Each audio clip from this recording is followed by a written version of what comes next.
Bom, gente, depois das musiquinhas nostálgicas, né? Acredito que muita gente aqui pelo bate-papo, né? Falando que bateu a nostalgia, musiquinhas da infância.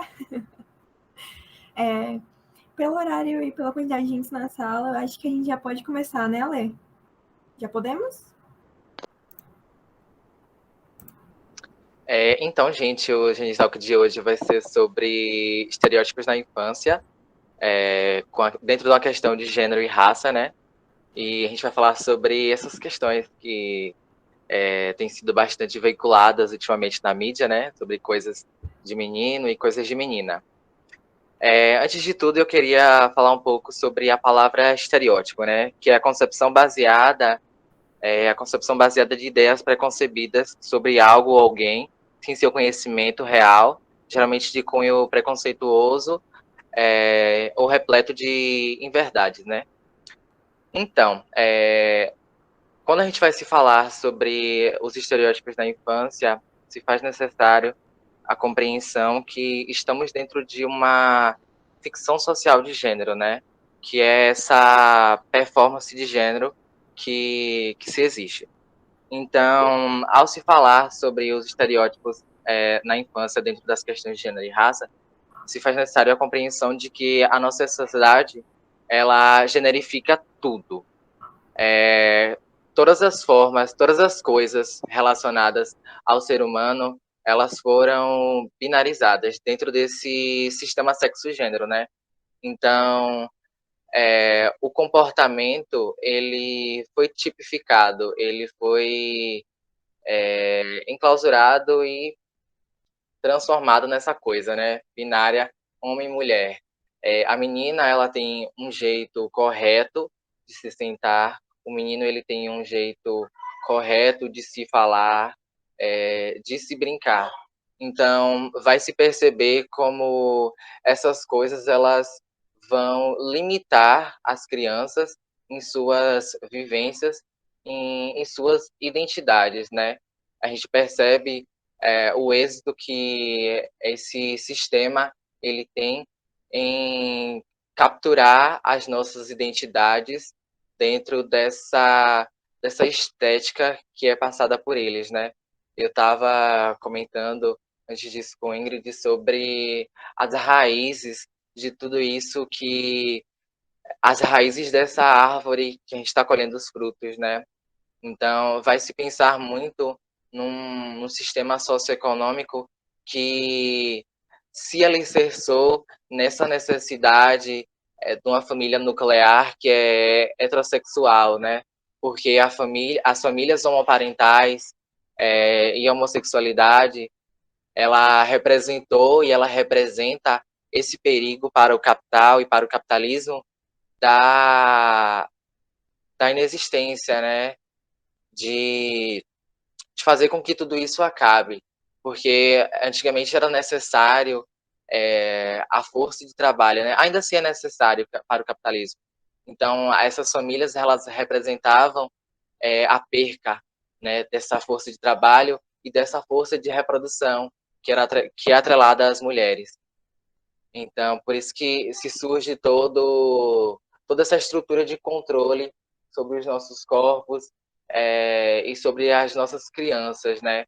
Quando a gente está pensando sobre esses estereótipos, existe muito essa questão conservadora das famílias e de outros segmentos da nossa sociedade, de falar sobre a proteção à criança, né?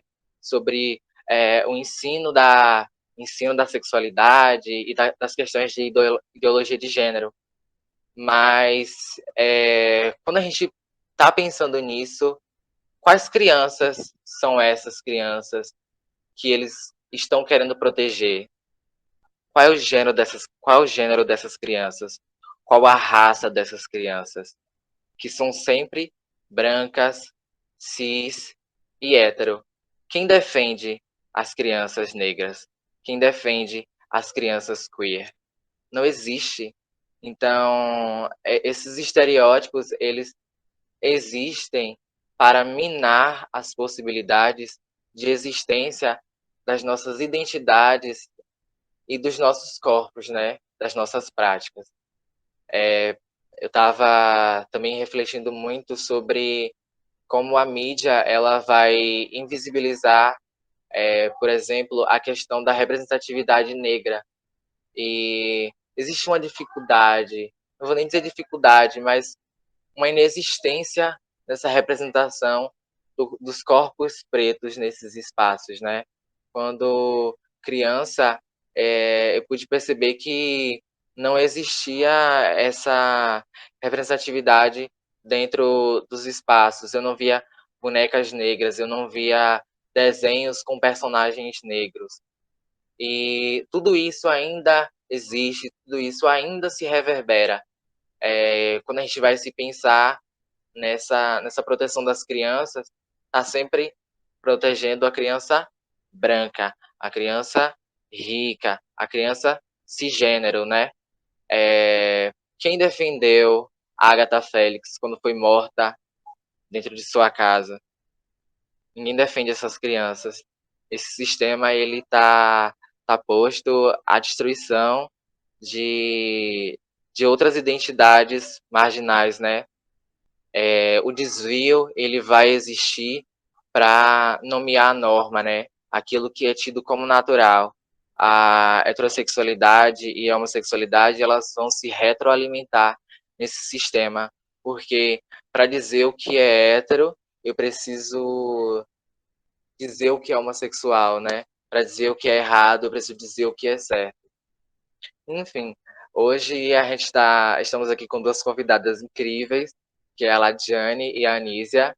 E a Ladiane tem um trabalho incrível sobre livros infantis com essa perspectiva da representatividade negra e LGBTQIA+. E a Anísia é professora de filosofia, minha professora, inclusive, que, enfim, temos um histórico muito incrível. E hoje eu creio que vai ser muito produtivo dentro dessas questões. Enfim, vai ser 15 minutos para cada uma. Vocês decidem aí que quer começar. A Ladiane ou a Anísia? A gente pode fazer às vezes para convidada. Ok, aí eu vou apresentar a mini biografia dela e a gente dá início. Pode passar, Ingrid. Poxa, deixa eu ver se eu vou conseguir ler aqui, peraí. Eu consigo, amigo. Se você quiser. Então tá bom, tá certo. Eu prefiro. Bom, eu, Ingrid, eu não tô aparecendo na câmera hoje. Algumas pessoas já me conhecem aqui, né? Mas meu nome é Ingrid, eu sou do Genital, que assim como o Alejandro, e algumas pessoas que também estão aqui na sala. E eu vou estar aqui apresentando para a Ladiane.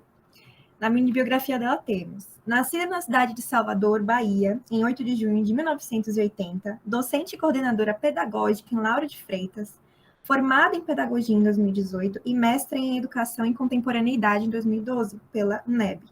Doutoranda em educação pela UFBA, membro pesquisadora do grupo de pesquisa em educação em currículo e do grupo de pesquisa História e Memória da Educação Brasileira. Sensível à escrita poética, tem algumas poesias e contos publicados, interesse em temas ligados à história da educação, memória, biografia, narrativa, descolonialidade, decolonialidade e interseccionalidade entre gênero.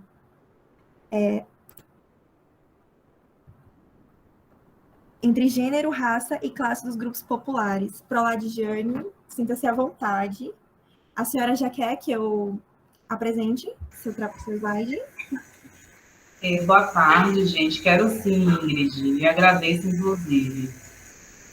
Boa tarde. Boa tarde. Seja bem-vinda. Obrigada. Eu fui informada que aqui era um espaço de bate-papo, né, meio informal. Então, já vou começar reclamando. 15 minutos é muito pouco. Brincadeira, mas eu vou tentar me organizar, tá bem? 15 minutos. A gente concorda. Vocês sinalizam para mim, caso eu ultrapasse, né? Meu nome, né? Como vocês disseram, Ladiane. Eu sou professora desde muito nova, né? Comecei a ensinar com 16 anos, ia fazer 17. Então, estou dentro do espaço escolar há praticamente 24 anos. Então, vou agradecer a vocês, né, os estudantes, né, do IFE Baiano, por esse espaço que vocês estão organizando, aos professores também envolvidos, que fazem parceria com vocês, por esse espaço. Eu acho que é um espaço muito importante. Eu acho que conversar, dialogar, refletir e pautar questões sobre raça, sobre gênero, e entre outras temas, é muito importante, é necessário, é urgente na nossa sociedade. Então, nosso bate-papo, a gente vai falar um pouco sobre esses estereótipos na infância, e, na realidade, eu vou tentar muito mais trazer um pouco sobre a minha própria experiência, né? Nessas construções das literaturas, na perspectiva de realmente possibilitar e contribuir com essas desconstruções, não só de estereótipos, mas também de preconceitos e de processos discriminatórios de todas as formas que a gente possa imaginar. A gente pode passar a agradecer também o convite da professora Anísia, que fez esse convite, agradecer, porque eu acho que a gente precisa sempre estar em diálogo, né? O diálogo é importante, ele é estruturante de quem nós somos. Então, vamos lá.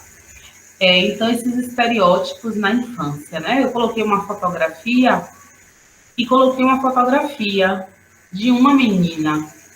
E eu coloquei só uma menina porque eu queria fazer uma problematização, né? Eu queria começar problematizando se são estereótipos na infância, como a gente pode pensar essas infâncias, né? Então, aí tem uma representação de uma criança que a gente faz o reconhecimento por conta das construções sociais que nós estamos inseridos como uma menina. E essa é uma construção que é social. Então, vamos pensar que aí só tem uma representação das construções sociais e das marcas identitárias que a gente constrói ao longo das nossas vidas, né?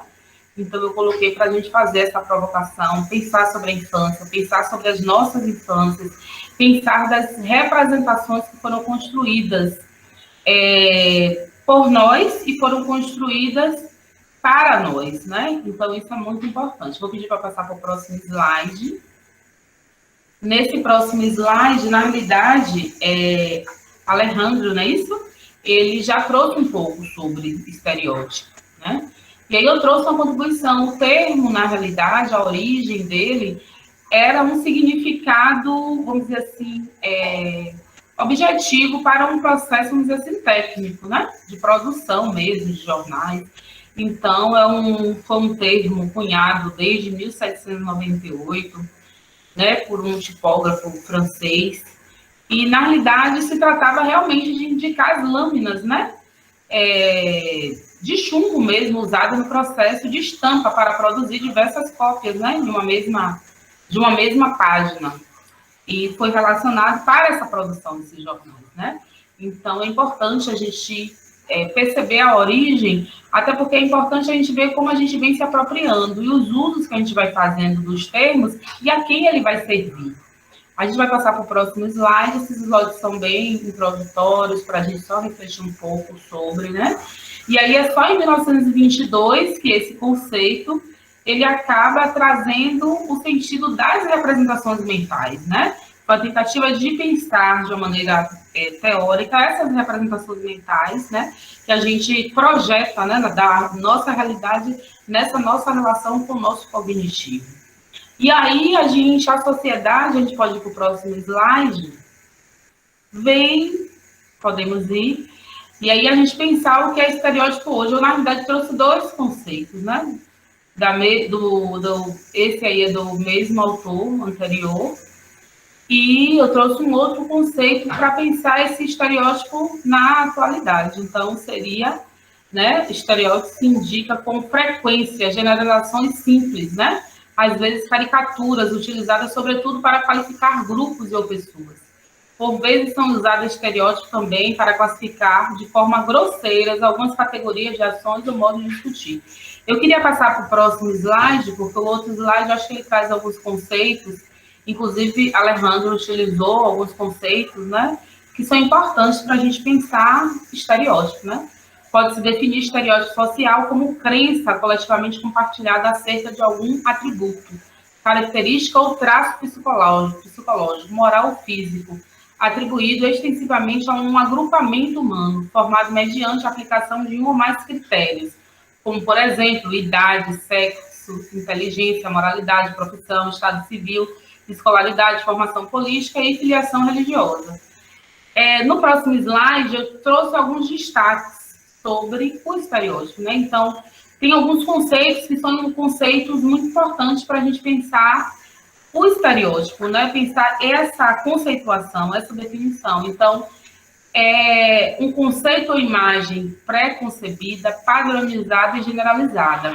É importante a gente se apropriar e pensar a partir dessas três características, e, inclusive, para reforçar que o estereótipo ele não é um preconceito, ele não é preconceito, é algo que se estrutura de um outro lugar. Então, a gente pensa o estereótipo a partir dessas conceituações, né? Essa padronização, essa generalização, essa ideia pré-concebida de um senso comum, simplista, que não aprofunda, ela se atrela à aparência e não à essência. E aí a gente vai para o próximo slide, porque, na realidade, eu trouxe a definição. Quando eu vi Alejandro falando da definição, eu até pensei, eu poderia não ter trazido a definição, né? Porque ele trouxe, e foi muito interessante a forma como ele foi expondo, né? Mas eu trouxe para a gente pensar, sobretudo, a quem interessa os padrões. Alejandro, ele faz uma fala muito interessante quando ele diz assim, sobre as relações capitalistas, né? Então, as relações capitalistas vêm definindo e vêm orientando e reorientando as relações humanas, né? Então, a quem interessa os padrões, é importante a gente se perguntar, porque diz respeito a construções históricas. E essas construções históricas estão relacionadas com a nossa história de patriarcado no mundo, como o Brasil se apropria dessa história de patriarcado, como o Brasil vive essa história de patriarcado, quais são as consequências. É importante a gente pensar sobre, uma vez que a gente está discutindo os estereótipos de gênero e de raça, importante a gente pensar o racismo enquanto algo estruturante na nossa sociedade, e a gente vai ver isso um pouquinho. E aí eu vou pedir para que a gente passe para o próximo slide. No próximo slide, antes da gente ir para essas construções históricas da nossa sociedade, eu trouxe um conjunto de fotografias, né? E essas fotografias, elas são fotografias que elas acabam trazendo contextos que não são os contextos vividos no cotidiano das experiências nossas, né?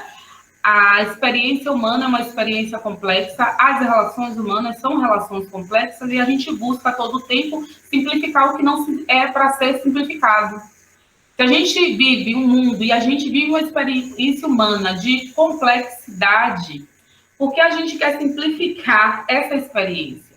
E eu acho que essas fotografias, elas acabam questionando, elas acabam por si só, enquanto uma narrativa visual, trazendo esse questionamento, né? Então, a gente tem ali, inclusive, uma notícia de jornal, na parte esquerda inferior, que tem um menino, né?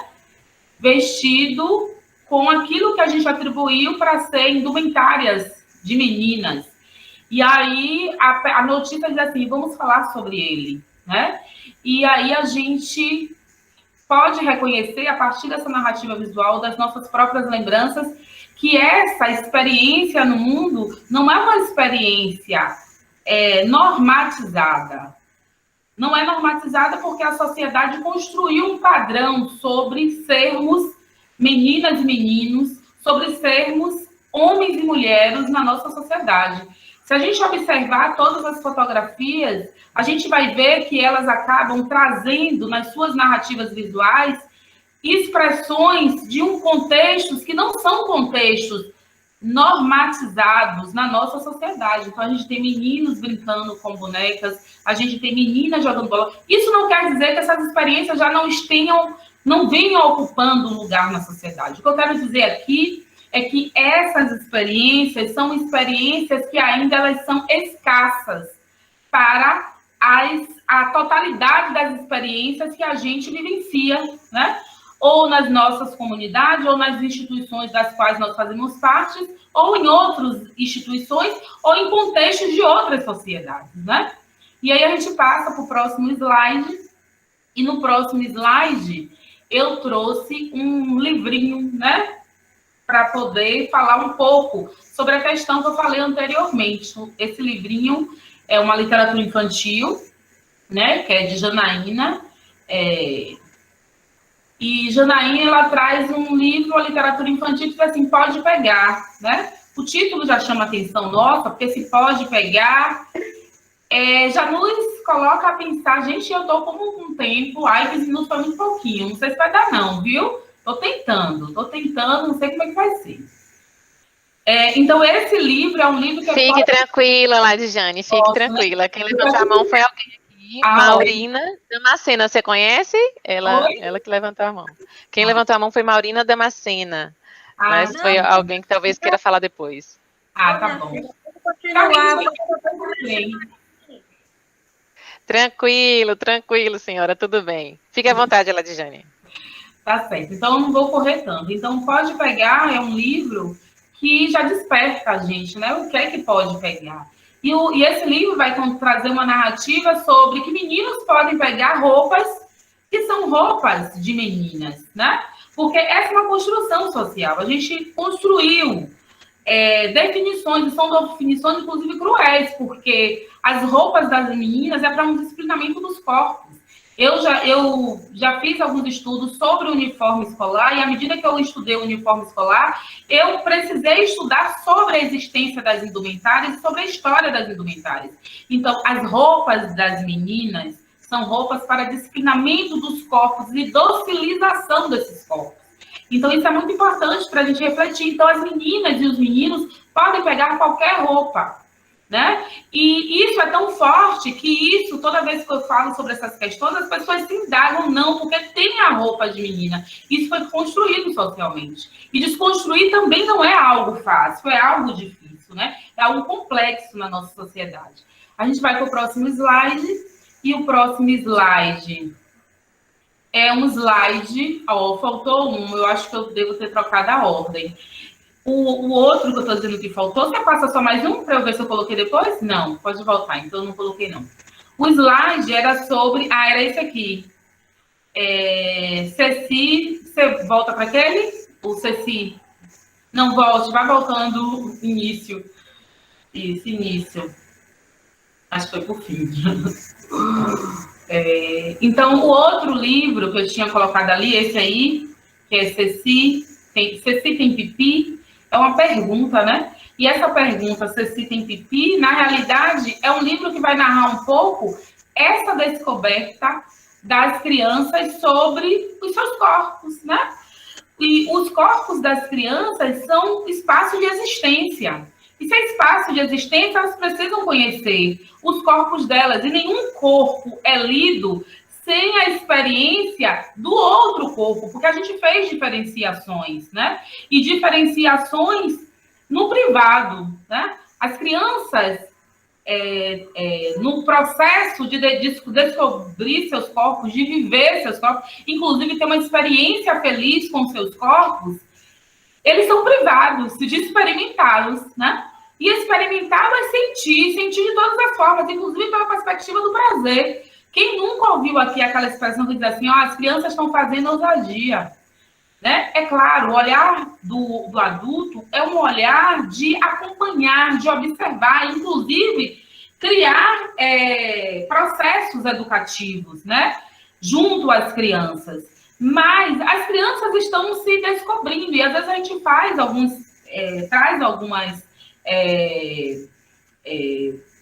eu ia falar tabus, mas não é tabu a palavra que eu queria em si. Na verdade, a gente faz alguns... deixa de uma forma tão complexa as experiências tão importantes, tão relevantes para as crianças, né? Então, esse livro vai dizer assim, Ceci tem pipi, na realidade, é os meninos descobrindo o pipi de Ceci, né? E aí a gente vai para o próximo, né? Eu trouxe para a gente ir começando a se deliciar com as narrativas e como elas podem desconstruir não só estereótipos, mas desconstruir de estereótipos, desconstruir processos discriminatórios mesmo que a gente vem construindo socialmente. Eu trouxe essa foto porque nesse processo da gente... Eu acho que a gente pode voltar 2 slides, viu, gente? Que eu mudei uma ordem aí, e aí foi para esse, mas não é esse, não. Voltar para o início. E a gente já está indo para o seguindo. Eu não sei nem se eu estou fazendo a orientação correta. Então, tem um slide que a gente quer... Esse aí do prédio, isso. Esse slide, eu acho que é muito importante para a gente pensar sobre o racismo estrutural. Pensar estereótipos é a gente pensar os padrões e as generalizações, né? E esses padrões e generalizações têm uma intenção. A gente padroniza para inferiorizar. A gente padroniza para descaracterizar. A gente padroniza para construir relações hierárquicas, né? Então, se a gente está falando de padrões para inferiorizar, para hierarquizar as experiências das pessoas, e a gente está falando de questões ligadas a gênero e raça, então é importante a gente discutir um pouco sobre racismo estrutural. E aí eu trouxe uma citação de Almeida, né, que ele vai dizer assim: o que é o racismo estrutural? O racismo é uma decorrência da própria estrutura social, ou seja, do modo normal, normal entre aspas, com que se constituem as relações políticas, econômicas, jurídicas e até familiares, não sendo uma patologia social e nenhum desarranjo institucional. O racismo é estrutural. O que é que Almeida quer dizer com isso? Eu trouxe essa fotografia do prédio, porque uma vez eu fazendo uma leitura, eu encontrei alguém que fez essa relação, né, entre o racismo estrutural com a construção de um prédio. E o que é que a pessoa quis dizer? Ela quis dizer assim, ó, todo prédio para ser construído, desde a sua fundação, o cimento é um material essencial. E o cimento está desde a fundação até o final da construção de todo o prédio. E a pessoa disse assim, ó, fez a relação. O cimento é o racismo. E se o cimento estrutura o prédio, o racismo é estrutural. Por quê? O cimento está ali, depois que a gente decora todo, ele vai estar ali estruturando. A gente vai achar tão normal ele estar ali, tão importante ele estar, porque ele é estruturante daquele prédio. A mesma coisa é o racismo. O racismo, ele estruturou na sociedade. A nossa sociedade, ela vem como uma sociedade de povoamento, não, uma sociedade de desenvolvimento de exploração, no qual a economia se baseou em um processo escravocrata. E dessa relação é toda a estrutura da nossa sociedade. Inclusive, nós negamos a existência dos povos originários que aqui estavam. Então, o racismo é estruturante na nossa sociedade. Só que a gente precisa entender que o racismo, enquanto estruturante da nossa sociedade, ele não pode ser tomado como normal. Ele não é normal. Dá uma ideia aparente de normalidade, porque ele sempre esteve aqui, ele sempre estruturou nossa sociedade, mas ele não é normal. É preciso questionarmos essa normalidade. E aí a gente passa para o próximo slide, porque no próximo slide eu trouxe um recorte, né? Eu sou pesquisadora da área de História da Educação, e eu trouxe um recorte de um jornal, o Jornal Imparcial, do dia 13 de julho de 1919. E esse jornal é um jornal que vai trazer uma notícia sobre uma menina de 9 anos, que foi levada para casa de uma pessoa para trabalhar. A gente está aí, o início do período republicano é de 1889, então a gente tem aí 89 para 99, 2009, 2019, 1919, então a gente tem aí um período de 30 anos do período que a República foi instalada, né, no nosso país. E esse jornal vai narrar, eu não trouxe todo, eu só trouxe um recorte, um aspecto dessa infância, como essa infância era tratada, né? Então, uma menina de 9 anos, ela foi encontrada por um rapaz no meio da rua e ela estava toda suja de sangue, né, ensanguentada, e ela estava com vários ferimentos. E aí o rapaz, vendo uma criança de 9 anos, uma menina negra de 9 anos, perguntou o que foi que aconteceu com ela. E ela conta que ela quebrou um prato na casa desse senhor que ela estava trabalhando, e ele espancou, prendeu ela em uma corda. A notícia aí vocês não vão conseguir ler toda, porque eu não trouxe toda. Então ele prende ela em uma corda de cabeça para baixo. Aí um outro funcionário adulto desamarra ela e manda ela fugir. E aí ela é encontrada por um rapaz, e esse rapaz acaba levando essa notícia para o jornal. E é o interessante que no jornal, no final, o jornal questiona assim, será que é verdade? Ou seja, tem uma menina ensanguentada, uma menina ferida, e o jornal está se questionando se é verdade, em vez de questionar o agressor. Então, eu trago esse recorte para a gente perceber como o racismo, né, ele está presente, e ele foi... Aí, Alejandro foi ótimo quando ele disse assim, ó, quais são os corpos, quais crianças, né? Quais crianças são as que sofrem e têm um aprofundamento das suas existências, né? Um aprofundamento desigual das suas existências. E aí a gente reconhece na história do Brasil, e a gente pode até estender isso para a história do mundo, que não é que só as crianças negras elas estão nesse processo de aprofundamento das suas existências, de desigualdade das suas existências, mas as crianças negras é um dos coletivos que no mundo aprofundou as desigualdades das suas existências por conta de processos históricos, né? E aí a gente vai para o próximo slide, que eu vou me empolgando, gente, vou falando, viu? Eu trouxe aqui um outro, eu ficaria ali naquela reportagem para a gente fazer a ligação com as questões, né, que a gente veio aqui discutir um pouquinho, mas não vou me estender, não. Essa é uma fotografia de uma menina, né, Ruby, que foi a primeira criança a frequentar a escola, né, no sul dos Estados Unidos, e essa criança precisava ir com policiais, né, protegendo ela, porque ela na época foi colocada na condição que seria morta, né? Foi ameaçada de morte. A gente pode passar para o próximo slide. E aí, nesses próximos slides, tem um slide aqui que eu estou sentindo a falta dele, que é um slide que eu faço uma discussão um pouco sobre a nossa história de patriarcado, né? Então, a história de patriarcado é uma história que, na realidade, a nossa história de patriarcado é uma história que a gente conceitua, utiliza, né? Gerda vai dizer isso, que o patriarcado é justamente essa inferiorização das relações da cultura do homem sobre a cultura da mulher, né? E aí Gerda vai dizer assim, é necessário retomarmos a ideia de patriarcado, no qual, né? Qual é a ideia do patriarcado? Os homens têm um poder em todas as instituições importantes da sociedade sobre as mulheres, né? E onde as mulheres são privadas do acesso a esse poder.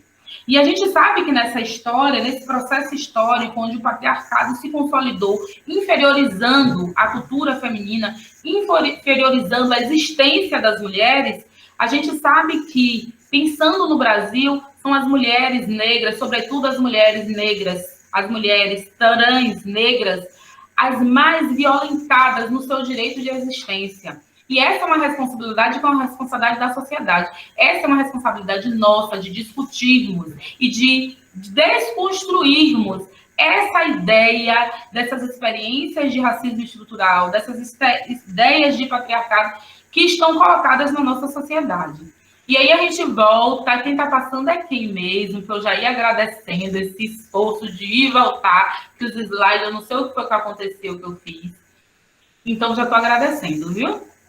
Então, a gente volta para esse slide para a gente fazer a discussão e fazer aquela link lá com o estereótipo. Se a gente pensar que estereótipos são só esses padrões, essas generalizações que têm um sentido social. Sou eu, Ingrid. Ingrid, obrigada. Então, se a gente pensar que esses estereótipos são esses padrões, essas generalizações oriundas das experiências e construções do senso comum, e entender que esses padrões foram construídos por um objetivo, se a gente não fizer link com processos históricos extremamente perversos, que ainda estruturam a nossa sociedade, a gente não vai para o lugar mais profundo que essa discussão exige de nós, né? E aí a gente entra agora para pensar esses estereótipos, né? Para pensar como eles se constroem, não só eles, porque esses livros, eles não só falam de dos estereótipos. Eles falam de estereótipos, eles falam de racismo. Racismo é algo estruturante, né, da sociedade, como eu falei, mas eu vou usar outra expressão, me fugiu aqui agora. Então, assim, esses 4 livros são 4 livros de minha autoria. Eu não coloco que eles são de minha autoria, Ladislane, eles são de autoria de pessoas que estão comprometidas com a revisão das experiências sociais, a ressignificação das experiências sociais. Então, ele tem muito das escolas que eu trabalho, ele tem muito dos diálogos que eu teço com os meus pares, ele tem muito das experiências de leituras que a gente constrói, do acúmulo cultural que várias pessoas nos deixam para que a gente possa se ampliar nessa experiência do encontro com o outro. Então, os livros são Rainhas, Reis, Gorginha e Mães de Luz. E a gente vai falar um pouco desses livros, só que ainda não vai ser agora, por isso que a gente vai seguir para o próximo slide. Estou falando bem rápido, para ver se eu fico só em 30 minutos, Ingrid. Será que eu passei? Então, assim, esses livros fazem parte, né? Eles são contribuição assim como os outros, por isso que eu coloquei eles inseridos junto com outros livros. É claro que tem vários outros livros também importantes, mas aí eu fiz uma seleção de alguns, né? Então, os 4 livros que eu apresentei para vocês, que são livros que têm uma proposta de desconstrução, esses são livros que estão contribuindo, assim como vários outros livros. A gente vai para o próximo slide, e no próximo slide é importante para a gente refletir um pouco sobre o que é essa experiência, né, literária, né? Por que a experiência literária, né? E a experiência literária, para a gente discutir um pouco esse estereótipo na infância, tem muito a ver com o lugar de vivência do qual eu fui construindo também na minha vida, né? Então, a literatura é a arte poética de registrar aspectos do seu tempo. A literatura é a arte é uma das maiores expressões capaz de possibilitar a desconstrução de diversas questões, até porque a arte é política. Nem toda arte ela é política à esquerda. O que é isso, arte política à esquerda? A arte é política à esquerda quando ela está à esquerda a um processo de construção social na qual à direita está a heteronormatividade. E o que é isso? À direita está a heteronormatividade. À direita está o padrão heteronormativo, no qual normatizou a experiência do homem branco, do homem cis, do homem rico, do homem europeu, como uma referência no mundo.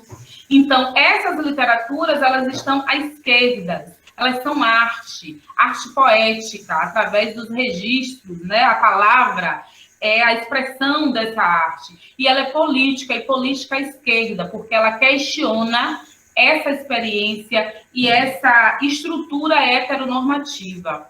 A gente passa para o próximo slide, e no próximo slide a gente se questiona sobre quem são. É isso mesmo? Não, então no próximo que a gente vai questionar. Então, qual é a problematização, né? Não existe nenhuma literatura sem problematizar, sem ter uma problematização. E a problematização dessas literaturas é como possibilitar uma experiência com a felicidade a partir das práticas literárias, valorativa das marcas identitárias desde a infância. A gente precisa construir essa experiência da felicidade.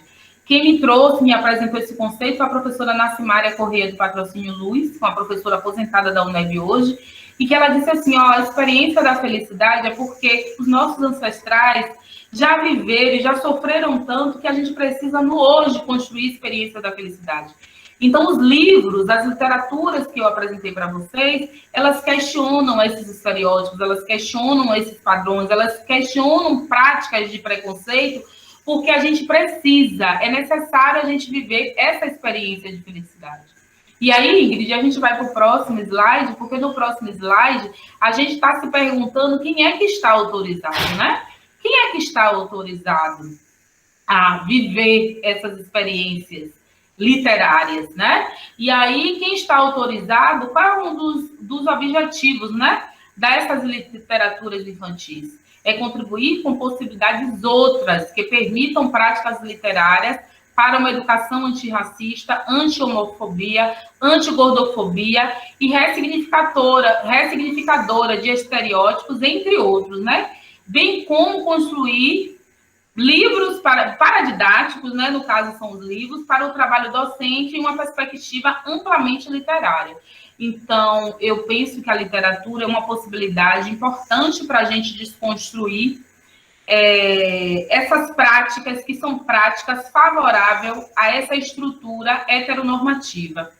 A gente vai para o próximo slide, e no próximo slide a gente começa já a refletir um pouco, né? Um pouco sobre como esses livros buscam desconstruir. Alejandro falou assim, ó, quando ele questionou quem são os corpos, quais são as crianças, né? Então, se a gente for olhar para todo o repertório de literaturas infantis, e até nas nossas memórias, nas nossas lembranças, a gente vai encontrar que as literaturas infantis que estão à disposição da sociedade são, sobretudo, literaturas infantis seguindo aquela lógica. Quais são literaturas infantis de origem europeias, né? Quem entre todas e todos nós aqui, né? Todas, todos e todos, não teve a experiência com Cinderela, Branca de Neve, João e Maria? Essas literaturas são literaturas, inclusive, muito belas, literaturas importantes, mas elas só fazem uma reflexão sobre um contexto. Vem cá, gente, será que alguém queria perguntar alguma coisa que eu aqui disparei? Será que não é melhor eu dar uma paradinha? Porque também não tem a necessidade da gente percorrer todo o slide. O importante é a gente fazer a conversa. Na verdade, não, prof. Era só para você já ir finalizando, porque o tempo da gente está um pouco curto. Aí, enfim, você vai ter outros momentos posteriormente. Tá bom, então bora fazer o seguinte, a gente não vai percorrer todo, porque não precisa fazer isso, passar todos os slides. Então, a gente também tem que ter essa consciência, porque o espaço aqui é de diálogo, de bate-papo. Então, o que a gente vai fazer? A gente vai seguir um pouco mais para frente, para esse slide. E eu vou pedir para que a gente vá, pode ir descendo, Ingrid, para mim, por favor.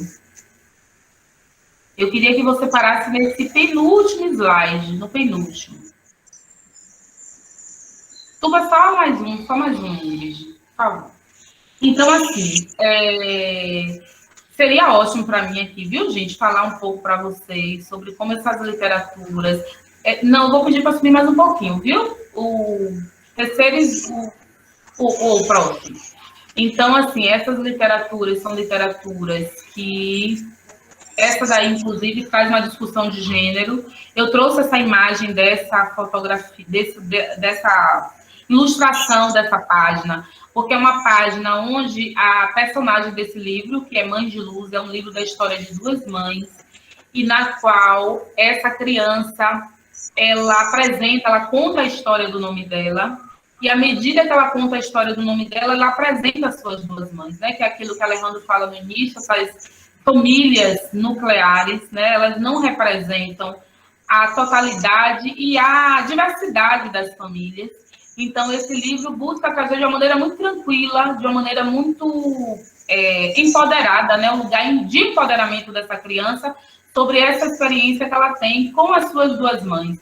E nessa ceninha em especial, ela vai narrar que as pessoas, ela sempre sente um gosto ruim, toda vez que ela percebe que as pessoas olham para ela e para a mãe. E ela diz assim, na realidade, eu acho que as pessoas olham desse jeito porque elas não foram amadas como eu sou amada, né? Então, é a gente trazer de uma maneira normal, experiências que são normais, né?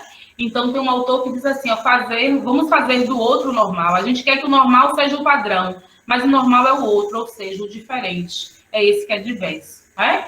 Então, gente, eu vou ficar por aqui. Eu não sei se eu contribuí com a discussão, mas vamos ficar por aqui. Em outro momento, se vocês quiserem, eu volto e a gente continua o diálogo, tá bem? Obrigada pela essa... Perfeito, prof. A gente agradece, imagina. Agora vai ser a Anísia, né? Anísia, desculpa, viu? De jeito nenhum. Rapidinho. Eu não estava respondendo vocês pelo microfone, porque eu estava apresentando o slide para não ter interferência, mas já estou aqui de volta. Tá certo, obrigada, Anísia.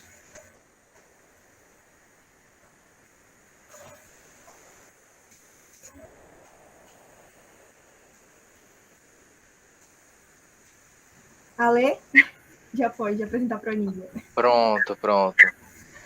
Agora a gente vai dar oportunidade para a Anísia, né? Mulher cis, mãe de Ravel, mestre em filosofia pela Universidade Estadual do Ceará, professora de filosofia do UF Baiano, atua na coordenação colegiada do GENI, Núcleo de Estudos em Gênero e Sexualidade do UF Baiano, Campus Catu, e tem interesse de estudo na área de filosofia contemporânea.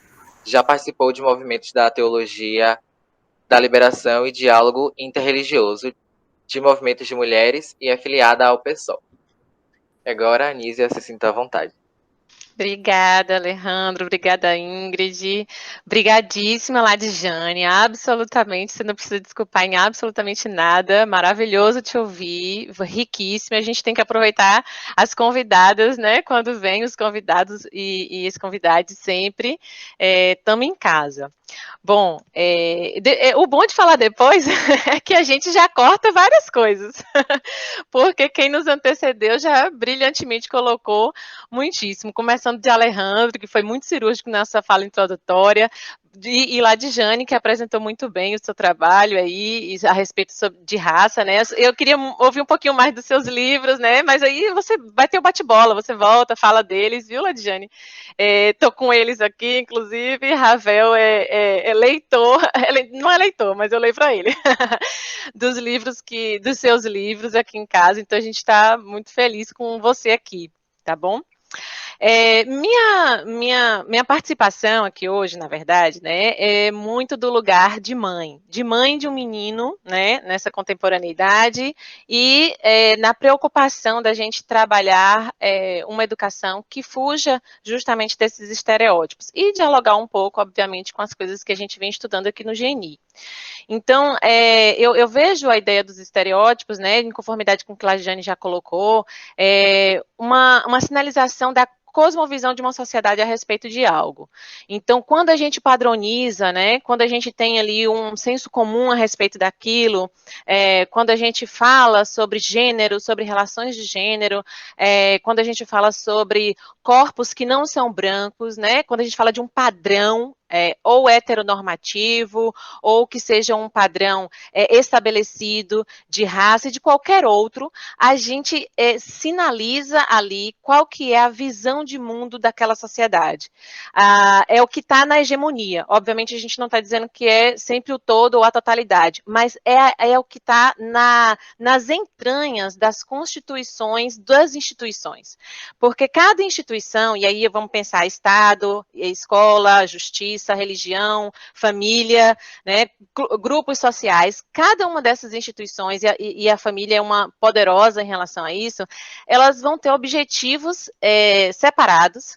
No entanto, quando a gente tem algum estereótipo de gênero, algum estereótipo de raça, ou qualquer estereótipo, a gente vai sempre encontrar um ponto nodal, onde existe uma força concentrada ali de mais de um lugar, como uma rede, como uma trama, que existem ali vários pontos de intersecção. Então, cada instituição, de cada lugar que esse estereótipo ele é reproduzido, ele vai exercer uma função diferente e ele vai ter um objetivo diferente. No entanto, no momento de encontro com essa outra instituição, essa outra fala, esse outro discurso, né, essa outra prática, daí então aquilo ali vai se tornar cada vez mais forte.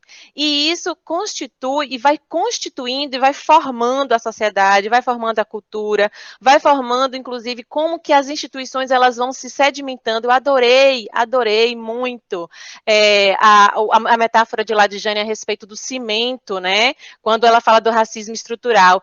Eu achei fantástico, a metáfora belíssima, para ilustrar, né? Terrível, obviamente, o que ela fala, do que a gente está falando, mas eu vou, inclusive, utilizá-la, né? Porque essa estrutura, esse cimento, ele está nas entranhas, e ele vai formatar como que vai se constituir esse prédio, né? Então, assim, as instituições, elas vão também se dar dos seus fluxogramas, a partir de suas hierarquias, a partir do seu funcionamento, do seu objetivo, de sua missão, elas vão se dar a partir justamente dessas coisas que são estruturantes, né?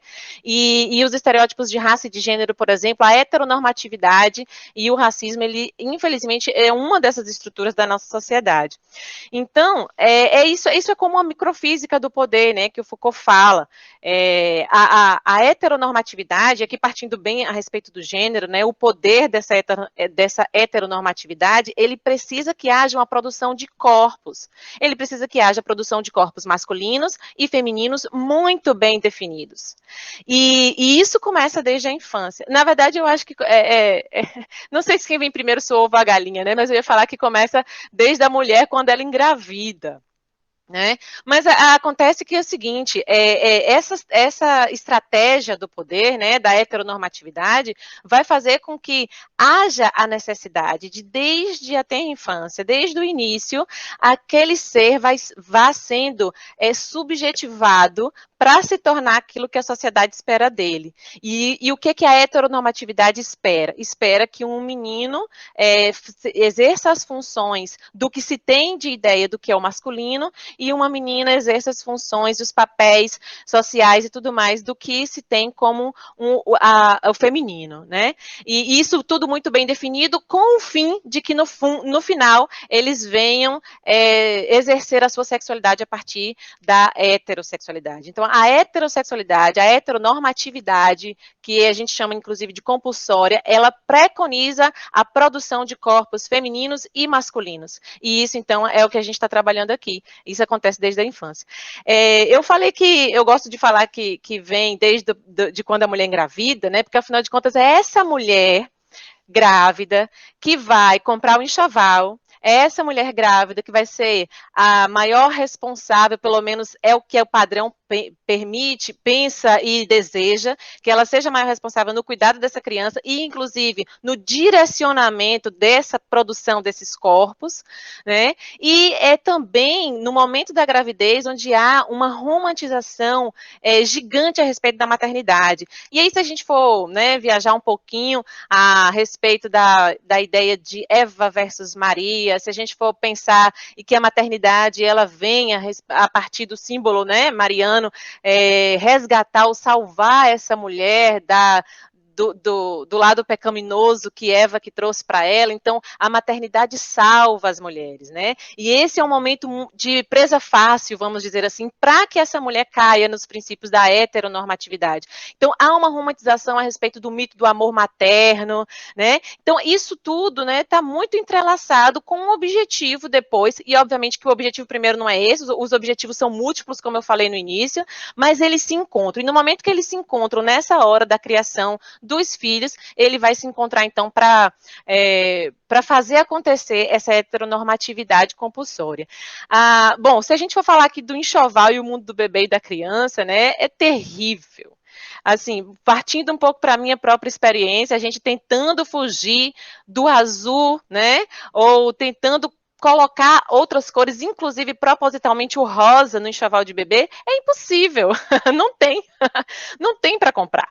Né? E aqui a gente vai ver mais um sistema aí, que é a indústria, né, o capital, a economia, coadunando com outros objetivos, obviamente, os objetivos deles de venda e de produção e de lucratividade, e aí talvez eles observaram que enquanto bebês talvez não tenham ainda tanto lucro, né, comprar essa briga, vamos dizer assim. O pink money, por exemplo, é lucrativo, então a gente entra, né? Eu não sei se chama black money, mas a gente sabe também que existe um mercado muito grande, né, em franco crescimento para, especialmente, produtos para os cabelos crespos, e relacionado a isso, eu não sei se chama black money, mas assim, o capitalismo já viu que uma parte disso daí também tem lucratividade, né, mas muitas outras coisas a respeito do enxoval, por exemplo, ainda não. Então, assim, o mundo ainda está padronizado, você não tem opção, né, você ainda foge, você quer fugir do rosa e do azul e você não consegue, porque o que você tem, o que a sociedade lhe proporciona é isso, né?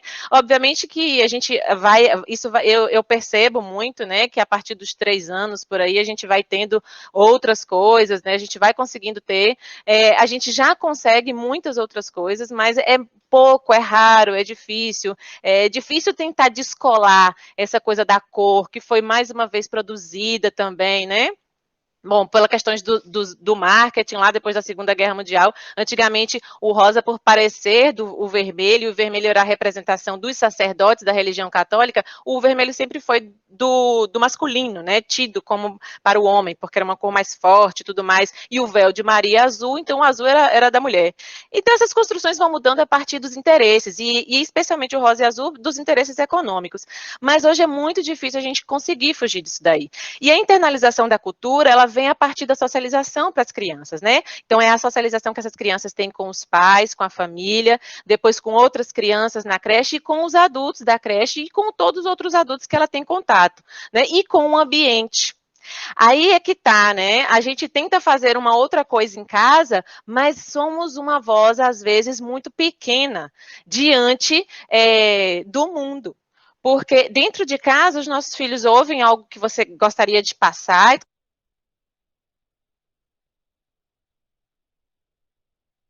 Fora de casa, ele vai ter toda uma estrutura da sociedade que vai lhe dizer exatamente o contrário.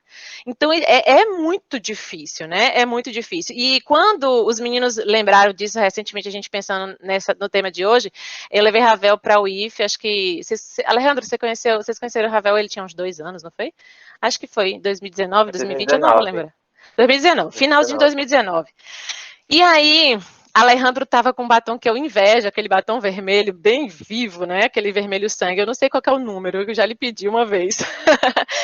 E Ravel olhou para ele assim, com os olhinhos daquele jeito, ficou, né? Depois em casa, né? Ele veio me perguntar, mamãe, ele estava usando batom? Eu falei, tava.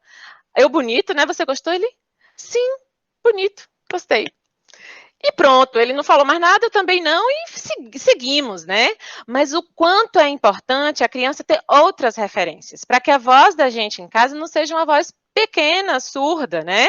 E assim, ter outras referências é representatividade, né? O que a gente fala é extremamente importante para essa socialização e internalização da cultura.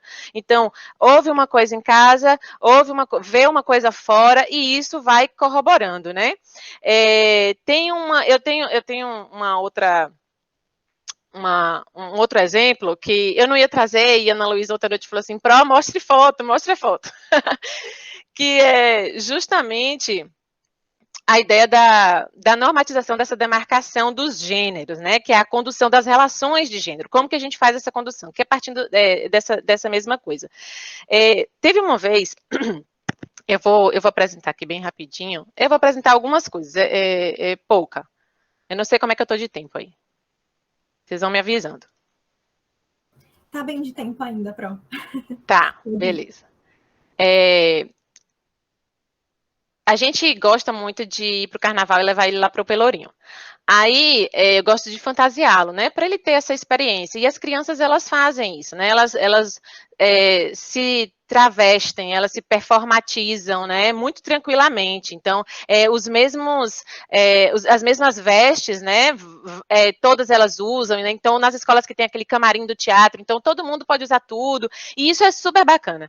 Então, eu vesti ele, né, de palhacinho, pintei, né, percebam aí, ele tá pintadinho. Isso daqui eu não sei, não lembro se foi, acho que foi antes, não lembro, tá? Não lembro mesmo. Se foi antes ou foi depois do IFE.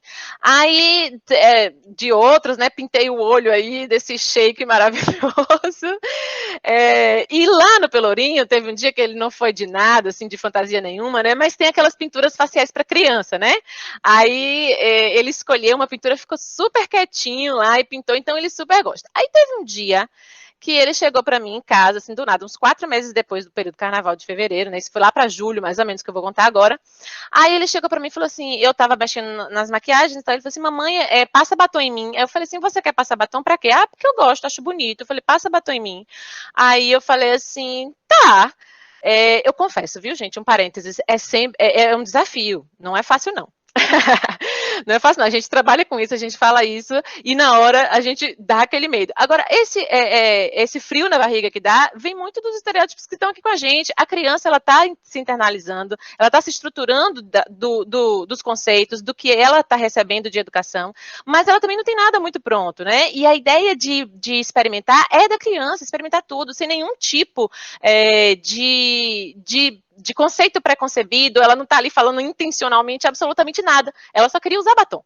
E aí eu falei assim, tá bom, vamos fazer o seguinte, eu já tinha passado em mim, aí eu falei assim, eu passo em você, e a partir de agora você me pinta e eu te pinto.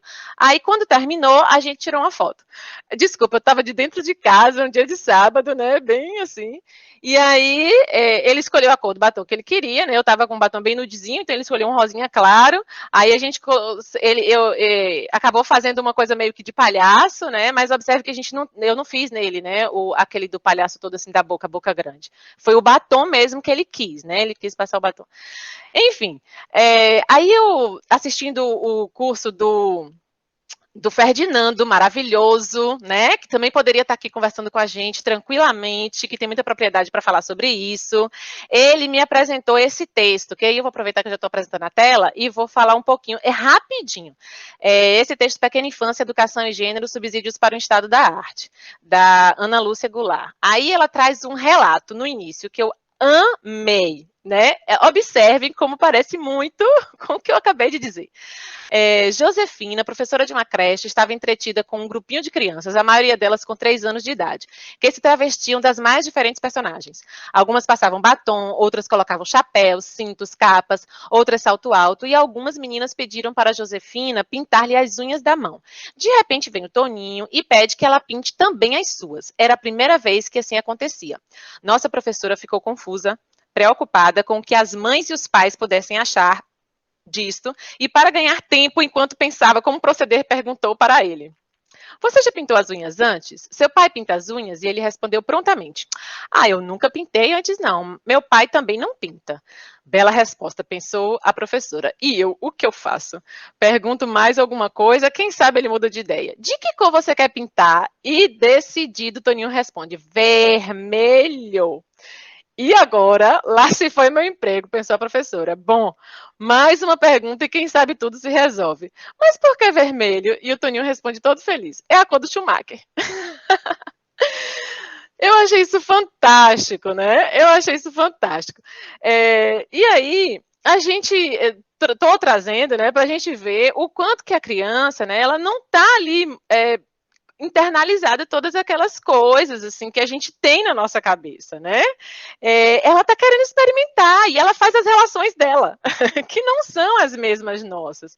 Então a gente precisa ficar muito tranquilo, né? Quando a gente está querendo trabalhar uma educação fora da heteronormatividade, onde a gente possa deixar a criança explorar tudo, porque é da criança a ideia de explorar o ambiente, de explorar as coisas, de explorar o corpo, como a própria Ladijane colocou muito bem, com muita propriedade.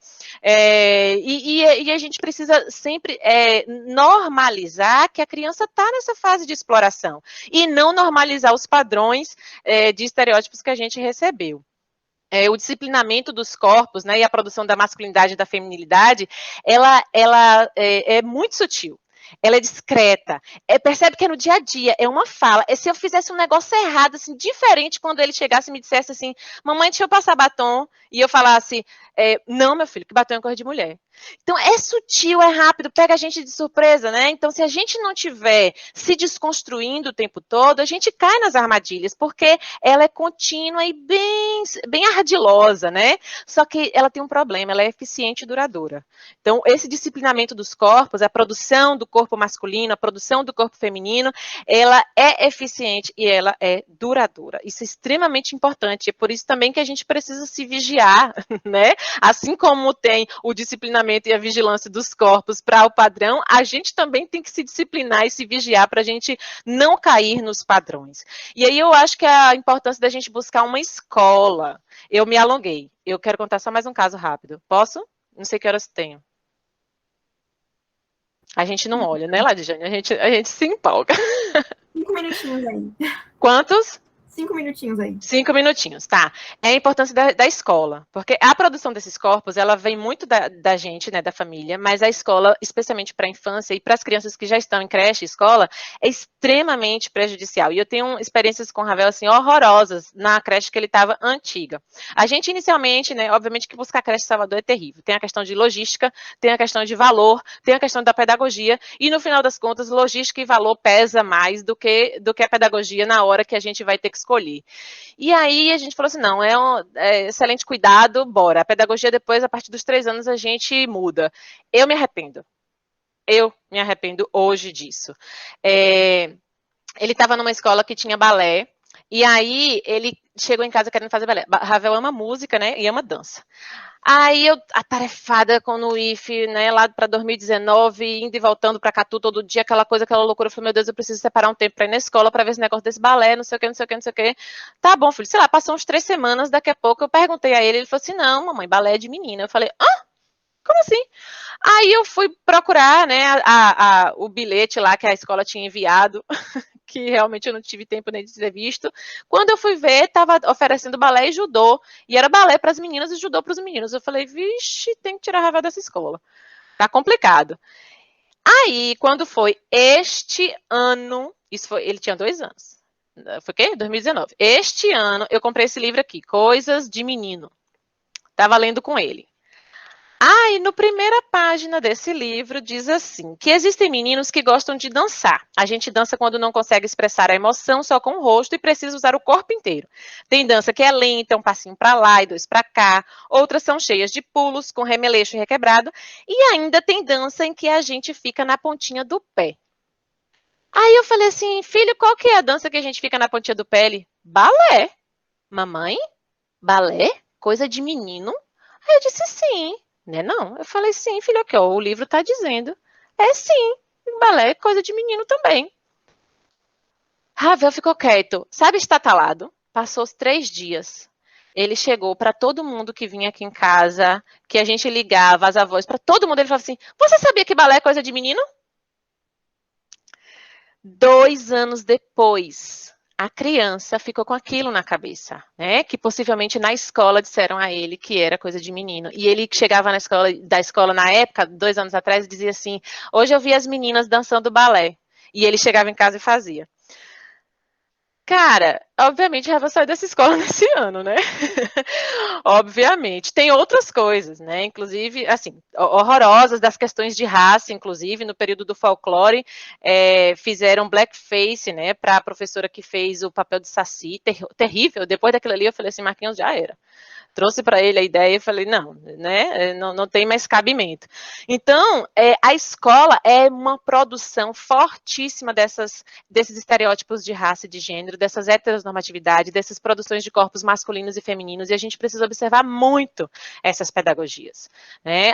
O livro, olha como o livro é importante. Né? A Ladiane está aqui, eu não vou nem falar sobre isso, Ave Maria, né? A autora daqui tem toda a propriedade, mas como é importante a gente trabalhar com as crianças isso, né? E ser exemplo, né? Porque, afinal de contas, ver o exemplo, os exemplos dissidentes da norma e a gente ser o exemplo para a criança é a coisa mais importante aí que a gente precisa ficar alerta, né? O tempo todo. Eu falei muito de um lugar de mãe, eu não sou pesquisadora da área das pedagogias, né, minha pesquisa não tem nada a ver com isso, mas assim, trouxe um pouco para a gente refletir do que é essa prática, dessa dificuldade da educação antissexista, anti-homofóbica, anti-LGBTfóbica e antirracista, que a gente, né, preconiza, né, tanto para o meu filho, quanto para os meus estudantes, né, obviamente, o lugar onde eu estou, onde eu estiver no meu trabalho. Então, é isso. Muito obrigada para a Anísia e para a Ladiane, foi maravilhoso. Até porque a gente conseguiu ter 2 perspectivas, né, de convidadas diferentes, assim, né, para a Anísia trazendo uma experiência como mãe, como ela falou, como ela bem colocou aí, e para a Ladiane trazendo todas aquelas questões maravilhosas. Eu amei, amei muito. Só que é apaixonada, triste porque o tempo não permite que a gente fale mais. Mas agora a gente vai prosseguir um pouquinho aqui adiante. Eu trouxe aqui, gente, algumas coisas para a gente dialogar brevemente, né? Uma é essa cartilha, que foi uma notícia que eu encontrei, né? E essa cartilha, ela foi criada por uma mãe, que ela é jornalista também, ela tem uma filha que tem síndrome de Down. E ela teve a ideia de criar essa cartilha que ensina crianças a identificarem o abuso sexual, né? Aqui eu coloquei algumas imagens, né, das cartilhas. Então tem aqui Eu Me Protejo, a capinha, e aí vai falando, né, vai conduzindo a alguns alertas, né, para as crianças, né? Então, deixa eu seguir aqui. Nas páginas cartilhas, ela é bem breve, aqui são todas as páginas. Só que ela claramente faz a identificação para a criança do que seria algo que remetesse ao abuso sexual. Então, aqui tenham cuidado se alguém puxa a minha roupa para tirar a minha roupa, pede para ver as minhas partes íntimas, mostre as partes íntimas para mim, pede para tirar fotos do meu corpinho. E aí, logo em seguida, né, tem um menininho gritando, e aí tem escrito assim do lado. Então, eu grito, eu digo não, eu corro, eu peço socorro. Aí, no seguido, tem. Eu conto para quem eu confio muito, peço ajuda, fico longe da pessoa, mesmo se ela é da minha família. E no último alerta, né? Se eu não encontrar nenhuma pessoa em que eu confio perto de mim, vou buscar ajuda. E aí tem os lugares, né, que a criança pode buscar ajuda, né? A criança ou o adolescente. Então, aqui tem com um parente, na casa da vizinha, na escola, no posto de saúde, no conselho tutelar. Então, por que a gente trouxe esse material aqui? Porque a gente acredita que seja muito importante ter esse tipo de educação, por exemplo, no ambiente escolar, né? Inclusive, a Nise e a Ladiane, se quiserem, né, tecer um comentário sobre isso, fiquem à vontade. Mas a gente acha muito importante. Eu, particularmente, tive acesso a uma cartilha de educação sexual, não foi essa em específico, foi uma cartilha de educação sexual. Já no segundo ano do ensino médio, né, eu tinha 16 anos, com uma professora de espanhol. Ela levou uma cartilha, que foi a professora Poliana, que muitos conhecem. Ela levou uma cartilha de educação sexual, que ela é distribuída nas escolas na Argentina, e nessa cartilha ela vem ensinando a questão da educação sexual para crianças, né? Então, olha que idade que eu vim conseguir ter acesso a um material como esse, é um tipo de educação na escola relacionada a isso, né? Se alguém quiser comentar, alguém que estiver no chat quiser falar algo sobre, ou as professoras que apresentaram, alguém, vou passar, pode falar se quiserem. Pronísia vai falar, porque eu não tô... Não? Eu vou passar adiante. Amigo Ale, tá aí? Opa, tô sim, peraí. Então, gente, agora é uma matéria sobre infâncias invisíveis, obstáculos enfrentados por crianças trans e suas famílias. Questões como a família, a escola e saúde mental se tornam muito mais complexas, além da falta de políticas para essa população, causar grande desamparo e vulnerabilidade, né? Aqui tem uma matéria mais embaixo, deixa eu dar um zoom, que é criança trans de São Paulo tem nome social negado e famílias lutam na justiça por direito. E mais embaixo tem mãe de crianças trans nas periferias falam sobre a importância do acolhimento e do respeito. Então, repetindo novamente aquilo que eu tinha falado lá no início, né, sobre essa importância que a sociedade dá à proteção dessas crianças. Entretanto, o recorte que é feito é a quais crianças essa proteção é feita. A matéria, ela explicita que essa proteção ela não chega a todos. A proteção ela só é dada à criança cisgênero, heterossexual, branca, e que muitas vezes é de classe média, né? Ela é rica.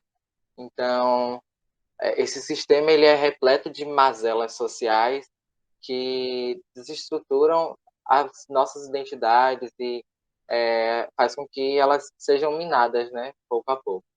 Bom, se vocês quiserem fazer considerações também, se sintam à vontade.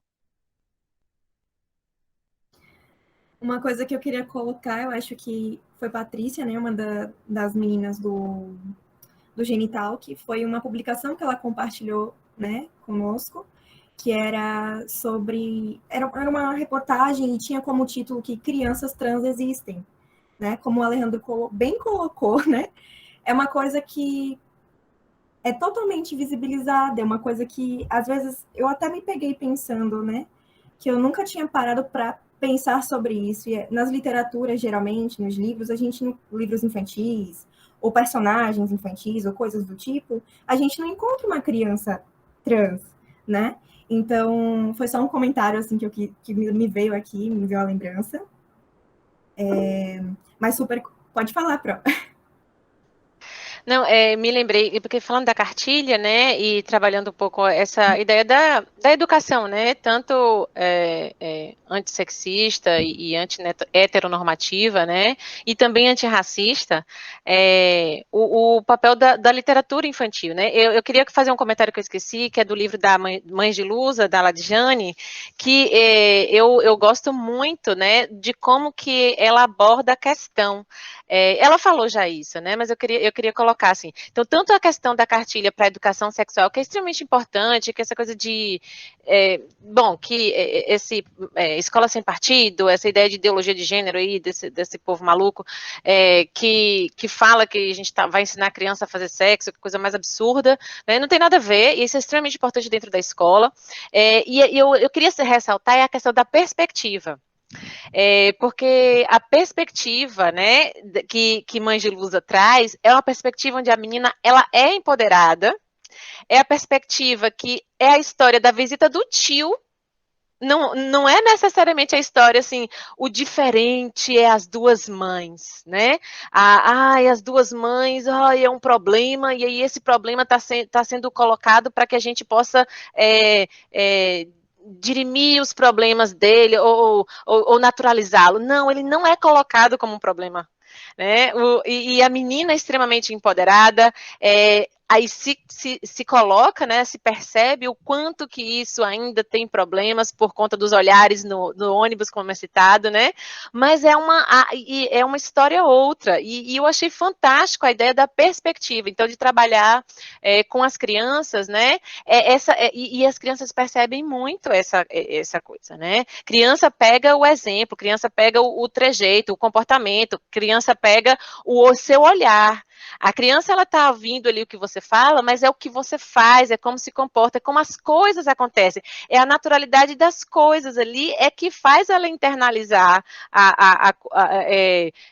o comportamento, né, o valor que aquela família quer passar, os valores, né, que ela vai, então, construir os comportamentos dela e a formação e como ela vai ver o mundo. Então, eu queria muito ressaltar esse lance da perspectiva, né, porque trazer e eu acho que talvez isso seja uma coisa, um fundamento muito importante para a literatura infantil, né? A Ladjane pode falar aí um pouco sobre isso, né? O mais apropriado para uma literatura infantil, né?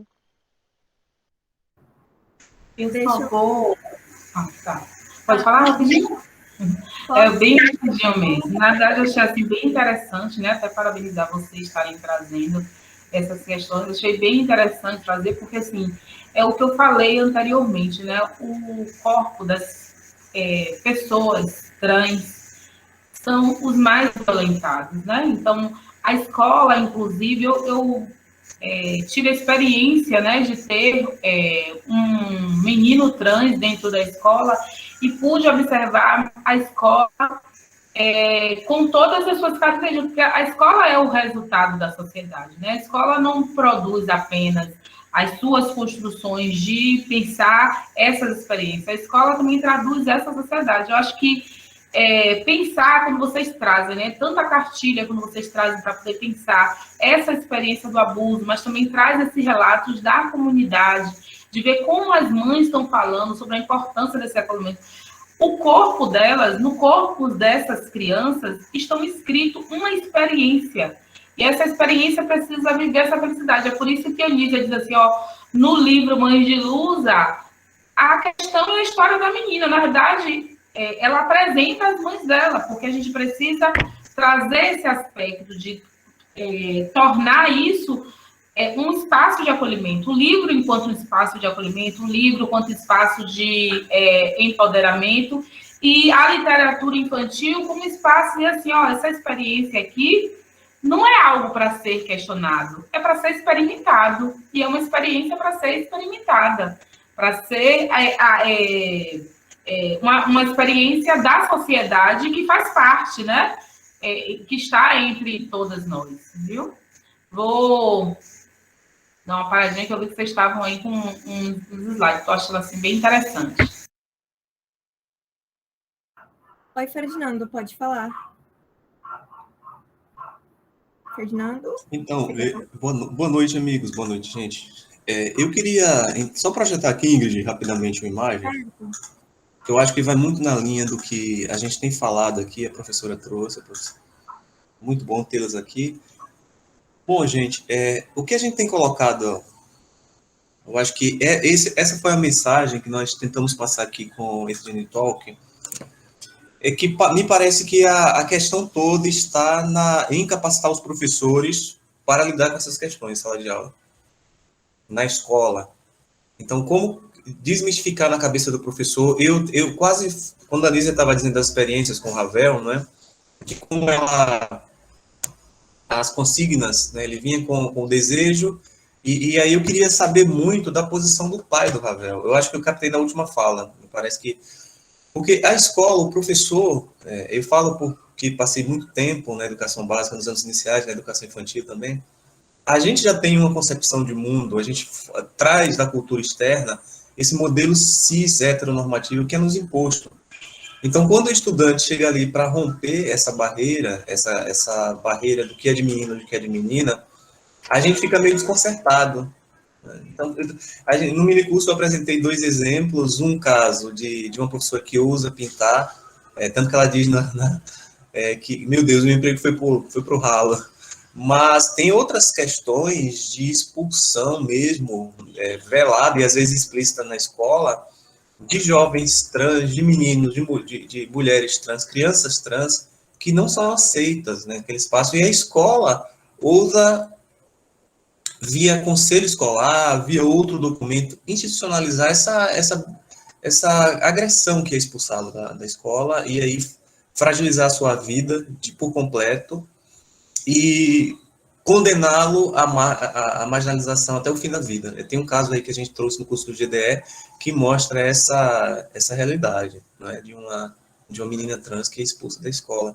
Quando vocês me convidaram, eu disse, olha, eu não organizei muito uma fala que pudesse contemplar essa discussão de hoje, mas eu vejo, Anísia, e aí a gente traz agora a nossa convidada de hoje, né?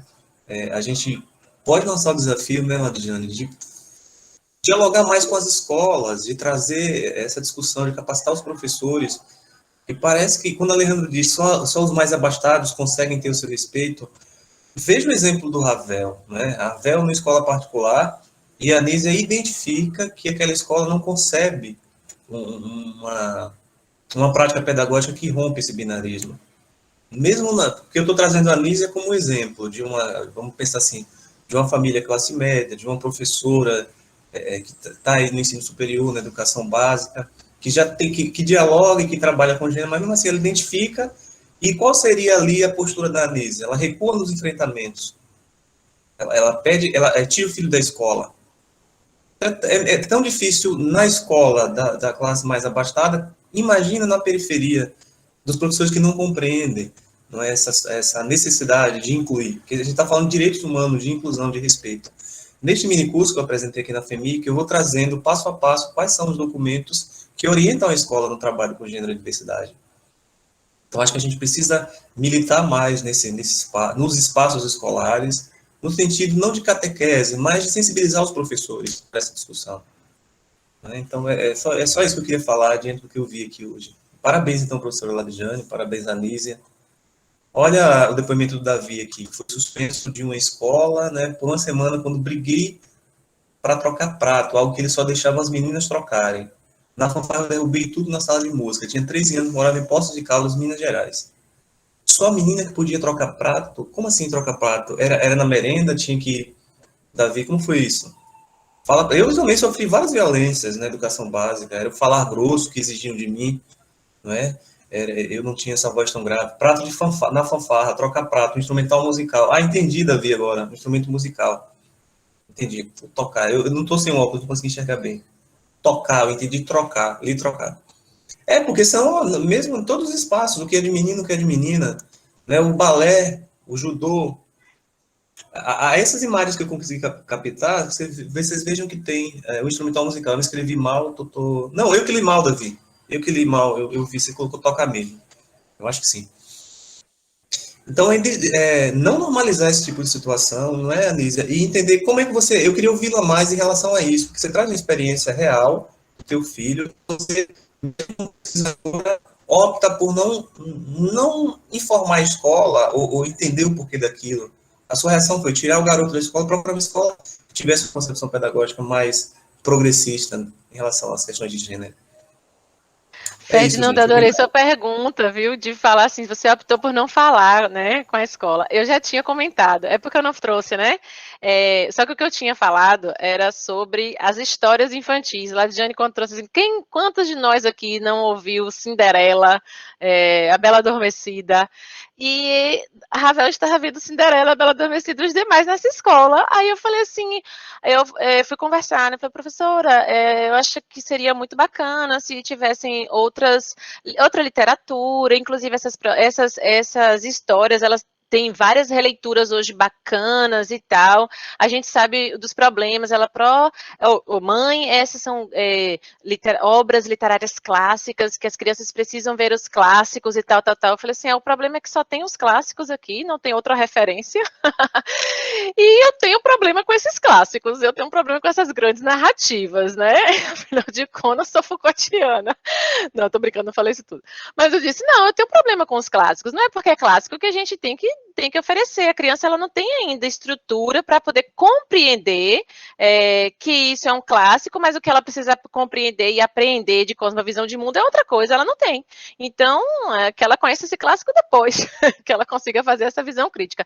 E por falar em visão crítica, quando começou Lua de Cristal, eu quase choro, né, gente? Porque, assim, eu assisti no cinema de Tapetinga quando eu era muito criança, e, assim, eu lembro que foi um frisson, meu Deus, eu perdi a aula no dia, amanhã deixou eu perder a aula no dia para eu poder ir na matinê assistir Lua de Cristal. Daqui a pouco, quando me vem Xuxa aqui, com aquele cabelo lourinho cacheado, aquele olho bem azul, aquela pele bem branca e aquelas mãos com anéis, né, de diamantes, né, eu falei, eu parei minha emoção assim na hora, eu falei assim, meu Deus, né, a gente consome coisas que a gente não tem noção de poder fazer a crítica quando a gente é criança, né, e eu falei assim, uau, era isso que eu achava o máximo, né, assim, a música me remeteu muitas coisas, mas na hora que eu vi a imagem da Xuxa, eu me deparei, né? Foi a mesma coisa quando eu fiz falar assim, vou querer que Ravel assista uns desenhos que eu assisti. Aí eu coloquei Smurf para ele, e o primeiro Smurf, o episódio 1 de Smurf que eu coloquei para ele assistir é Gargamel fazendo uma Smurfette, que é a primeira Smurfette da história, e ela foi criada para o mal. Aí eu falei, não, velho, que releitura, né, dos mitos hebraicos, releitura do mito grego de Pandora, do mito hebraico de Eva. Eu falei, não, socorro. Falei, não, Ravel, fique com seus desenhos mesmo. E aí, assim, na escola, né, eu fiz um longo parênteses aqui sobre as grandes narrativas, na escola eu já tinha falado sobre isso, e a professora tinha dito que não. Então eu falei assim, eu acho melhor que nessa escola aqui eu não vou ter muito fruto, não adianta, né? Aí, quando eu fui vendo as outras coisas, eu falei, melhor tirar. Agora, esses frutos, Anísia, não é só... Se a gente fosse pegar um percentual de onde que a gente teria frutos, eu acho que a gente só teria frutos com o avanço que a gente tem tido hoje do conservadorismo em 1, 2% das escolas, que usam colocar como tema transversal, que usa discutir, né, que usa, por exemplo, respeitar o nome social, porque agora tivemos que criar uma lei Agora, local. rapidinho, Ferdinando, só uma coisa que eu esqueci de falar. A Ladjane, ela é professora do município, da Rede Municipal de Lauro de Freitas, tem um trabalho incrível, né, e também é muito amiga de outras pedagogas maravilhosas lá do Djalma Ramos, e eu acho que ela poderia também dar uma contribuição, porque o que essas pedagogas, né, o que essas professoras, Ladjane e toda uma turma aí que dentro da Rede Municipal de Lauro de Freitas faz a respeito de uma educação antirracista é magnífico, é magnífico. Eu confesso até que eu fiquei com muita vontade de falar mesmo. Se puder, eu falo bem rapidinho, queria não perder esse ponto, né? Eu acho que a sua preocupação, Ferdinando, é bem legítima, né? A gente tem que se preocupar com o que está sendo feito dentro das escolas, esse currículo, que ainda é um currículo extremamente heteronormativo, né? Agora, eu gostaria também de refletir um pouco que esse currículo das escolas, na realidade, se a gente pensar em termos de sociedade, o que está sendo produzido em escola pública, escola particular, os corpos dissidentes, eles estão muito mais nas escolas públicas do que nas escolas particulares. E eu posso dizer para você, assim, que as escolas públicas, as escolas municipais, elas têm trabalhos incríveis, né? Os professores, inclusive, tem uma coordenadora aqui também, que veio prestigiar esse espaço de vocês, esse diálogo, e que estão nessa perspectiva dessa reconstrução, de um lugar de desconstruir essas experiências tão coloniais, né, tão da nossa matriz colonial, dessa história mesmo que se propaga em todo mundo e na nossa sociedade. Então, assim, os corpos dissidentes, eu penso, e por todas as experiências que eu já vi, de leituras que eu já fiz, eles estão muito mais presentes nas escolas públicas do que nas escolas particulares. As escolas particulares, elas têm um viés muito mais heteronormativo, conservador, com uma estrutura patriarcal muito mais forte do que as escolas públicas. Isso não quer dizer que nas escolas públicas, esses diálogos, essa inviabilidade também de discussão não esteja presente. Está presente, sim, mas está presente também outras experiências, outras possibilidades da gente repensar essa experiência complexa de humanidade, né? Então, eu só queria trazer esse ponto mesmo. Antes dos meninos continuarem aqui do Gene Talk Flop ou Viraliza, sabe, Ladjane, eu vivo aqui na capital, né, em Salvador, e transito por diversos espaços, assim, no Brasil mais adentro, né, do Brasil mais fundo, como se diz. E uma coisa eu sinto porque eu dialogo direto com quem está aqui na capital, com pesquisadores que estão aí na vanguarda, como você, no município de Laura, aqui em Salvador, em alguns agrupamentos, porque a rede municipal é gigantesca, tanto a rede municipal como a escola de estado aqui, mas é uma realidade muito difícil. Eu lido com formação de professores na graduação e é uma resistência absurda, né, de a gente entender um modelo, tentar mostrar para professores em formação que eles precisam, inclusive, entender as diretrizes curriculares do próprio curso, que primam pelo respeito à diversidade. A gente mostra, textualmente, traz experiências, mas a resistência é imensa. E em outros locais, aí, fora esse circuito aqui mais, vamos dizer assim, próximo à capital, a gente até vê essas pessoas, esses corpos dissidentes nas escolas públicas, porque eles só podem, inclusive, por terem pouca renda, os pink moneys são exceções, os black moneys, mas por terem pouca renda, acessam justamente esses espaços de escola pública, mas são invisibilizados, ou não são reconhecidos, ou não são sujeitos de direito. E nos espaços do Brasil adentro, esse Brasil mais fundo, sertão sergipano, sertão alagoano, sertão pernambucano, a coisa é muito mais séria. A coisa, assim, beira o desrespeito a essas identidades, a esses corpos dissidentes. Infelizmente, ainda é uma visão que eu tenho. Às vezes, até eu me canso, sabe? Até de convocar, de chamar, né? De convidar o Gene Talk, de até publicar, porque a gente convida diariamente aqui, semanalmente. E, às vezes, as pessoas resistem. Eu digo, será que não é a hora de eu parar um pouco? Porque a gente bate tanto, dá tanto murro em ponta de faca, mas não, acho que a gente tem que resistir, né? E insistir para que a gente consiga realmente fazer um trabalho, de fato, que possa incluir mais seres humanos como nós aqui, né? Com as suas pautas, com suas reivindicações. É essa a impressão que eu tenho, sabe, Ladjane, de ter... Aqui mesmo, por exemplo, eu fui professor da rede municipal por muitos anos, por 12 anos. E as experiências que eu tive por 12 anos, em nenhuma delas eu diria que os corpos dissidentes eram aceitos. Eram silenciados. É essa experiência que eu tenho, né, aqui da rede municipal. Ainda bem que a gente está vendo agora a Laura de Freitas. Eu não sei como é que está a rede municipal aqui, que eu não estou mais na rede. Eu poderia até ver como é que está. Mas dá um pouco assim, bate às vezes um desânimo e vê que a coisa anda mais num ritmo bem lento. Talvez seja um sentimento aqui que eu esteja externando de, né? Tá bom, Ingrid, ok, tô parando. Ok, Ingrid. Obrigado, gente, pela paciência. Desculpa interromper, mas é que realmente a gente está mal de tempo. A galera da organização pirando aqui nos tempos. Bom, gente, rapidinho aqui a gente vai passar o Flopa para vocês.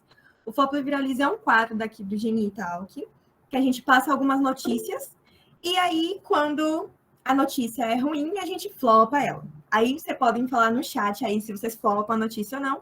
E se a notícia for boa, a gente viraliza. É basicamente isso. Então vamos à primeira notícia. A primeira notícia é: série da Netflix ensina ideologia de gênero para crianças. Para quem não conhece essa série, é uma série que se chama As Babás, né? É da Netflix, é recente. E na série tem uma menina trans que ela é babá. Só que nessa notícia, a série da Netflix é trazida como algo que se ensina ideologia de gênero, né? Que é um termo até errôneo de estar se utilizando, né? Ideologia de gênero. E aí, o que vocês acham? Quero movimentação no chat. Vocês flopam, viralizam? Cadê Iago, Ana Luísa? Os falantes, quero os falantes. Anísia flopa, muito bem, Anísia. Bianca também flopa. Iago, pode falar. É só uma coisa, é porque esse nome ideologia de gênero, pra mim, é um absurdo ainda ser utilizado. Gente, é um absurdo. E ninguém quer pôr na cabeça de ninguém ou forçar alguém um gênero que não pertence, sabe? Que não é o dela.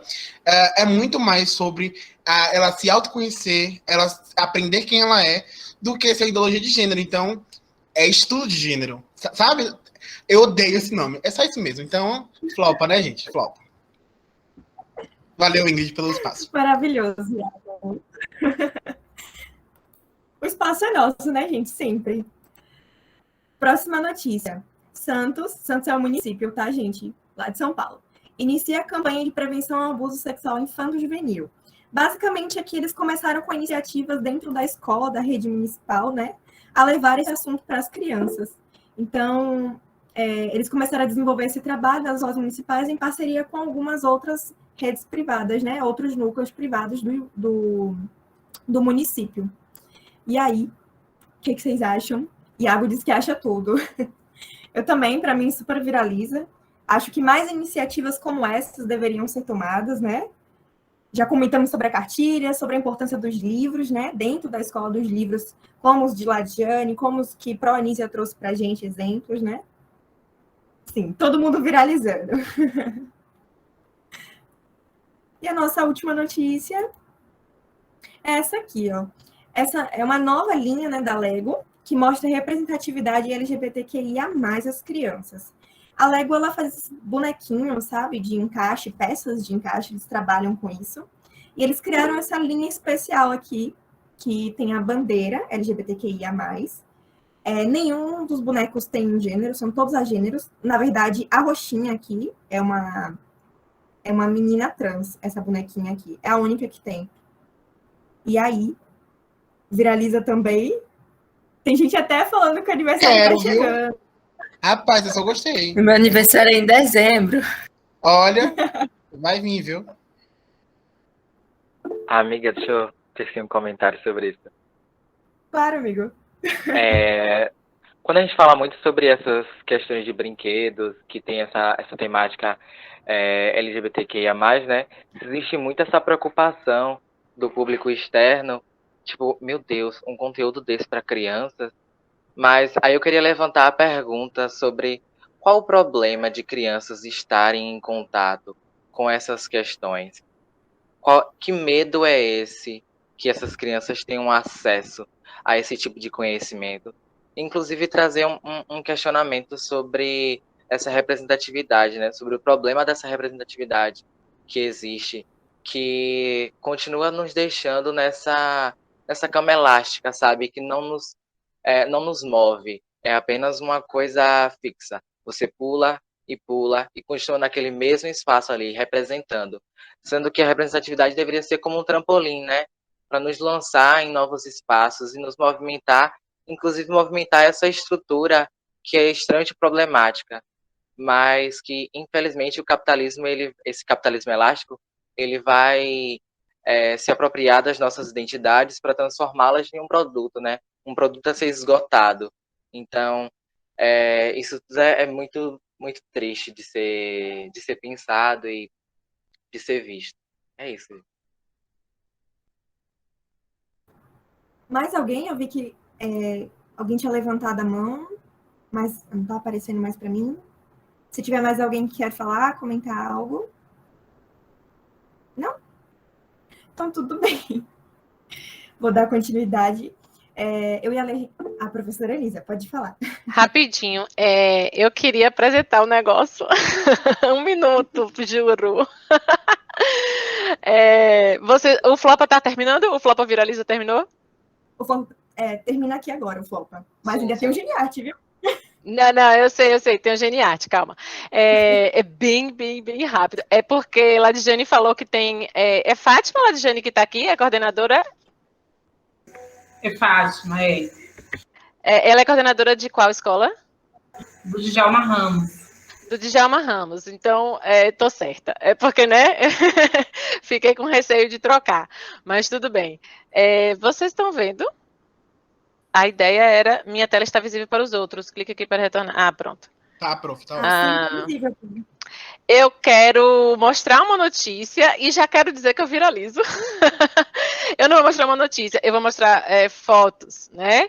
Essas fotos aqui belíssimas do projeto, de um dos projetos do Djalma Ramos, que eles têm uma educação antirracista que é premiado nacionalmente, e eu queria só trazer, olha a Dijane aqui, eu peguei no Google assim rapidinho, porque não estava, né, previsto, mas eu quero só colocar aqui, né, aproveitando a presença da professora Fátima, e também de todos da Rede Municipal de Lauro de Freitas, se é que tem mais alguém aqui, para dizer que está super viralizado a todos os projetos, né, que a rede municipal tem feito, conjuntamente, não só pelo Djalma Ramos. O Djalma Ramos foi o que eu achei mais fácil aqui de dar um Google e achar fotos a respeito de uma educação antirracista belíssima que eles fazem, viu?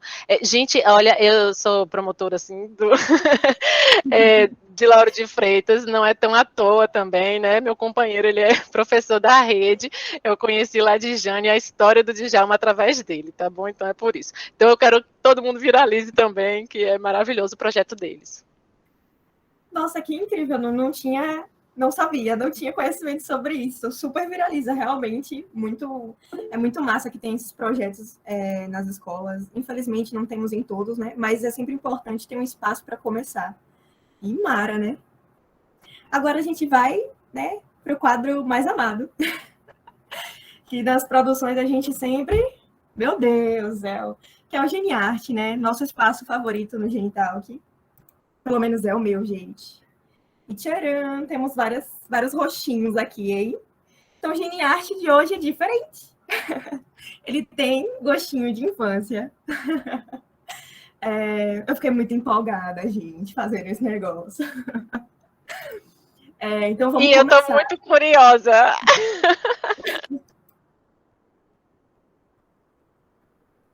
Então, temos aqui o primeiro rostinho, né? Que vocês sabem o nome, lá de Jane. Mas aqui tem fotinhas de infância. E aí eu montei, né, junto com o pessoal, umas revistinhas, né? São folhetins com os desenhos, os brinquedos que faziam parte de nossa infância, porque nada mais justo do que nessa edição, né, do Genital, que a gente trazer essas coisas que marcaram nossa infância e que construíram a personalidade, nossos jeitos, né, que a gente tem hoje. Né? Desenhos, brincadeiras, brinquedos influenciam muito na construção de quem a gente é, né? Então é maravilhoso. Tem alguém perguntando aqui, meu Deus, cadê? Posso mandar sim o slide. Então aqui no de Prolad a gente tem Pantera cor-de-rosa, Tom e Jerry, alguns brinquedos como Peteca e Ioiô, Scooby-Doo e os Simpsons, que depois de fazer o slide dela eu tive que maratonar. Maravilhoso. Partindo de Prolad Jane, a gente vai para Proaline. A gente queria falar algo. As pessoas que estão aqui no Geniarte são as duas convidadas, e o pessoal da organização do Genitalk. Então, tem um pouquinho da infância de cada um aqui. O de Proaline, a gente tem Caverna do Dragão, os Smurfs, He-Man e Super Friends, que eu não fazia a mínima ideia do que era, gente. Não eram desenhos que eu assistia, assim, não era da minha época. Mas ela falando uma empolgação pra gente, foi maravilhoso. Aí seguimos para mim, olha, eu... É que nem eu sei mais as ordens, né? Mas enfim. Esse aqui é a minha revistinha, meu folhetim.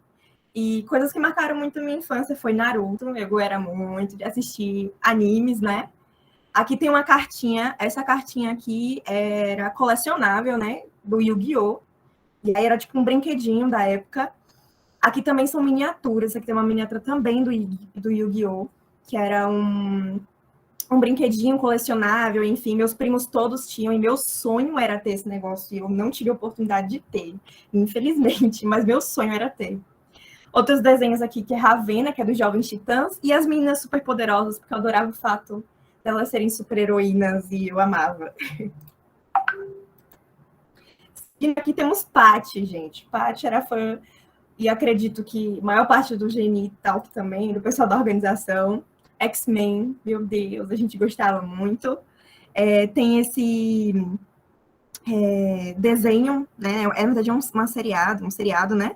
Que se chama O Excêntrico Mundo de Bergman, né?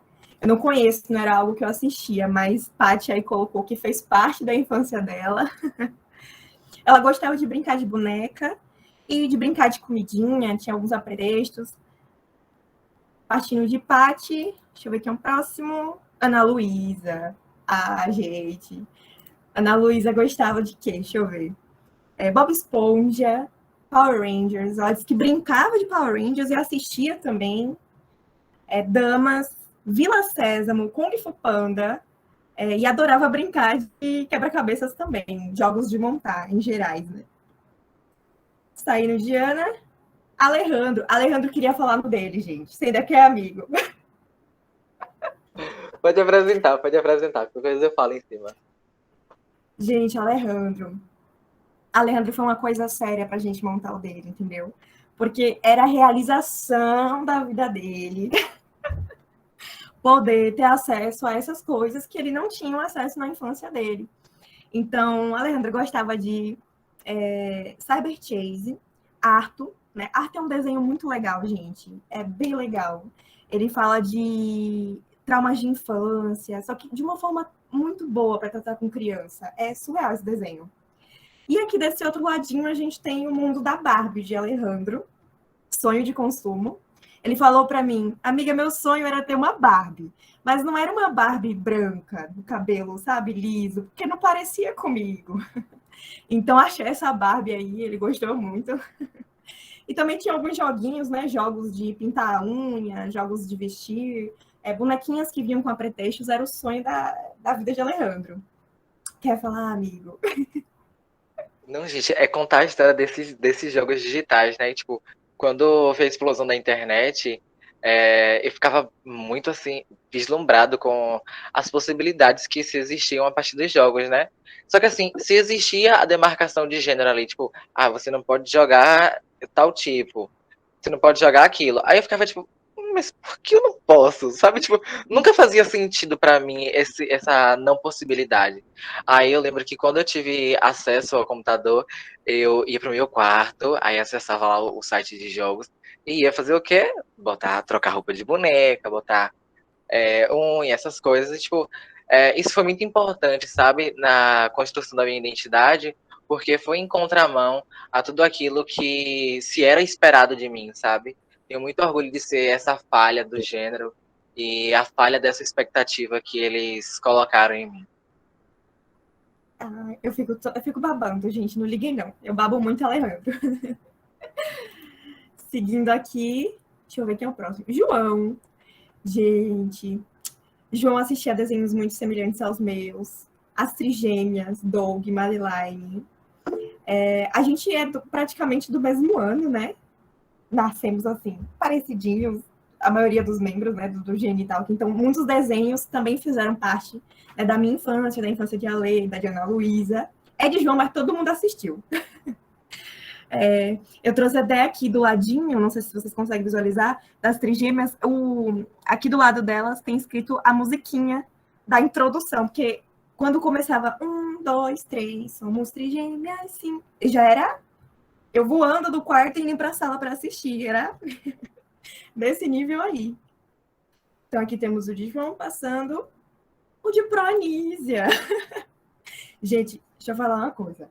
Proanísia assistia muita coisa. Eu tive que ir cortando, né? Cortando, porque não ia caber na edição.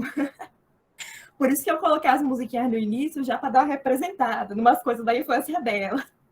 Que era muita coisa mesmo.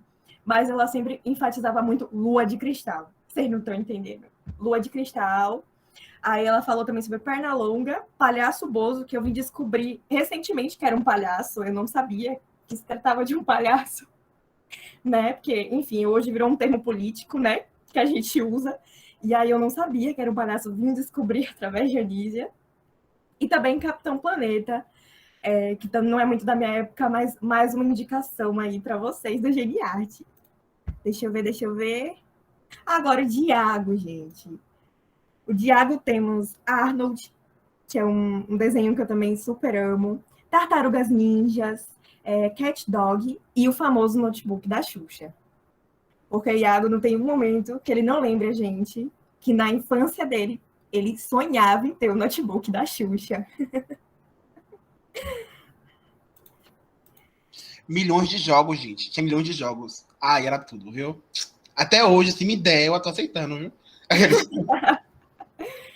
Então, esse foi um pouquinho, né, do nosso Geniarte, nosso grande Geniarte, né, que é acho que é mais gostoso de montar ele do que tudo, assim. Porque o processo da experiência de compartilhar as coisas com todo mundo do grupo, de conversar sobre os desenhos, vocês não têm noção. Foram reuniões conversando sobre desenhos da nossa infância. Então, é muito gostoso esse momentinho, assim, do Geniarte. E eu espero muito que vocês tenham gostado, gente. Se alguém quiser acrescentar alguma coisa, alguns meninos da organização aí que participaram. Ai, gente, Ravel. Ravel lindo, maravilhoso. Iago, Ana Lu. Deixa eu ver quem tá aqui. Proaline. Milhões, só milhões. Ana Lu atrasada para aula, mas está aqui no Geniarte. Gente, rapidinho, aproveitando que eu vi que Luciana Masucci respondeu aí. Gente, Luciana Masucci, ela tem o trabalho dela de doutorado, que acho que é de doutorado, né, Lu? É sobre literatura infantil LGBTQIA+, gente, pelo amor de Deus. Luciana, você sempre fala, dá uma palavra, por favor. Eu vou até pegar o fone aqui. Tá? Vocês estão me ouvindo bem? Ótimo. Sim, perfeito. Boa noite, gente. Boa noite. Na verdade, a literatura fantástica, né? Eu trabalho com insólito, trabalhei com insólito no mestrado, e agora no doutorado eu estou trabalhando com literatura fantástica queer.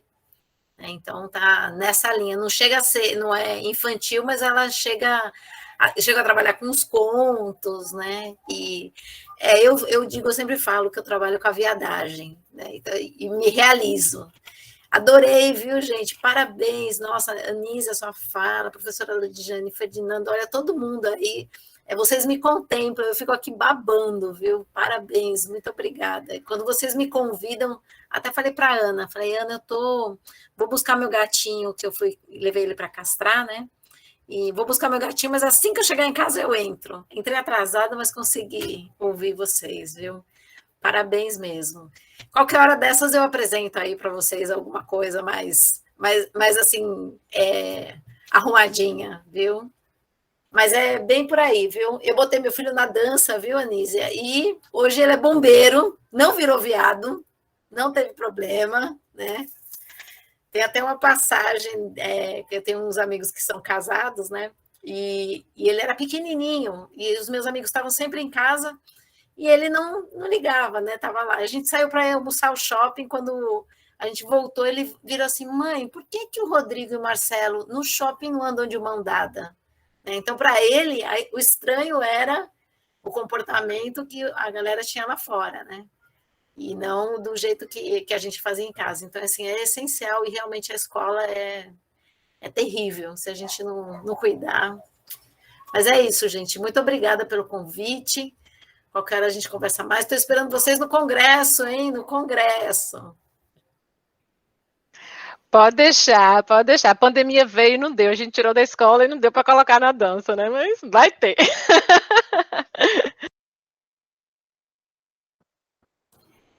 Bom, gente, se mais ninguém quiser falar algo, Alê, você quer colocar alguma coisa, amigo?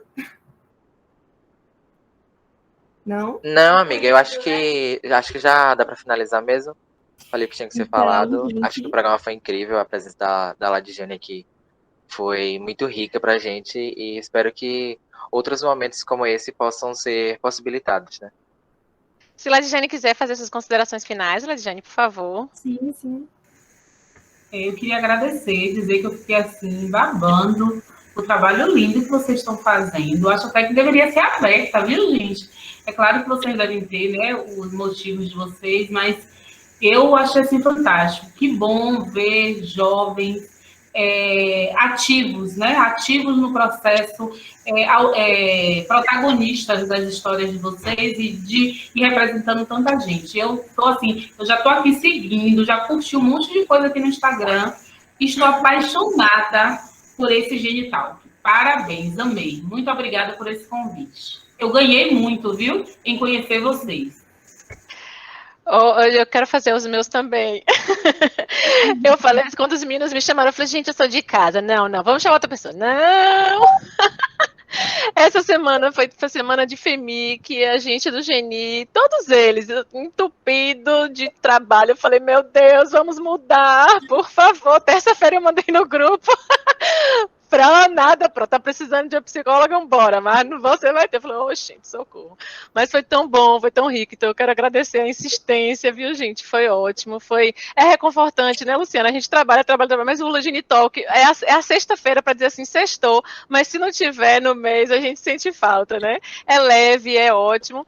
E eu queria só avisar, viu, Ladjane, para todo mundo aqui, e provocado por você ter me lembrado de uma coisa quando você falou de fazer aberto. O Genital, que colocou o projeto de extensão do Superior, que foi o PBX número 81, e saiu o resultado essa semana. A gente passou em primeiro lugar do campus. E lá no nosso projeto de extensão, tá lá dizendo que a gente vai abrir um canal no YouTube. Então, a partir de agora, vai estar lá. Mas estão todos disponibilizados na nossa página do Facebook. E parabenizar todo mundo aqui, né? Que a gente é de milhões.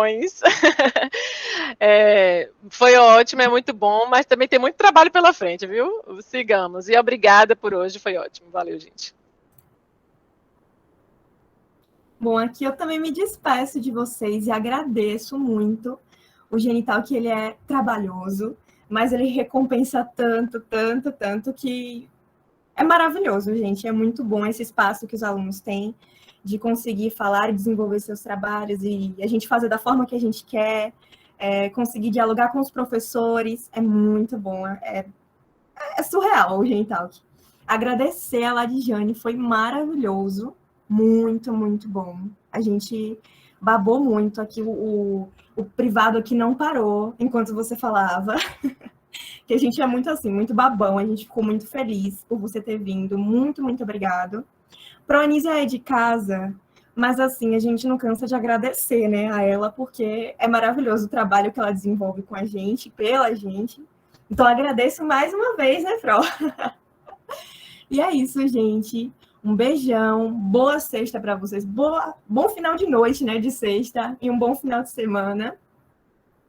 Beijinhos e tchau, gente. Adorei! Era para terminar assim, beijinho, tchau.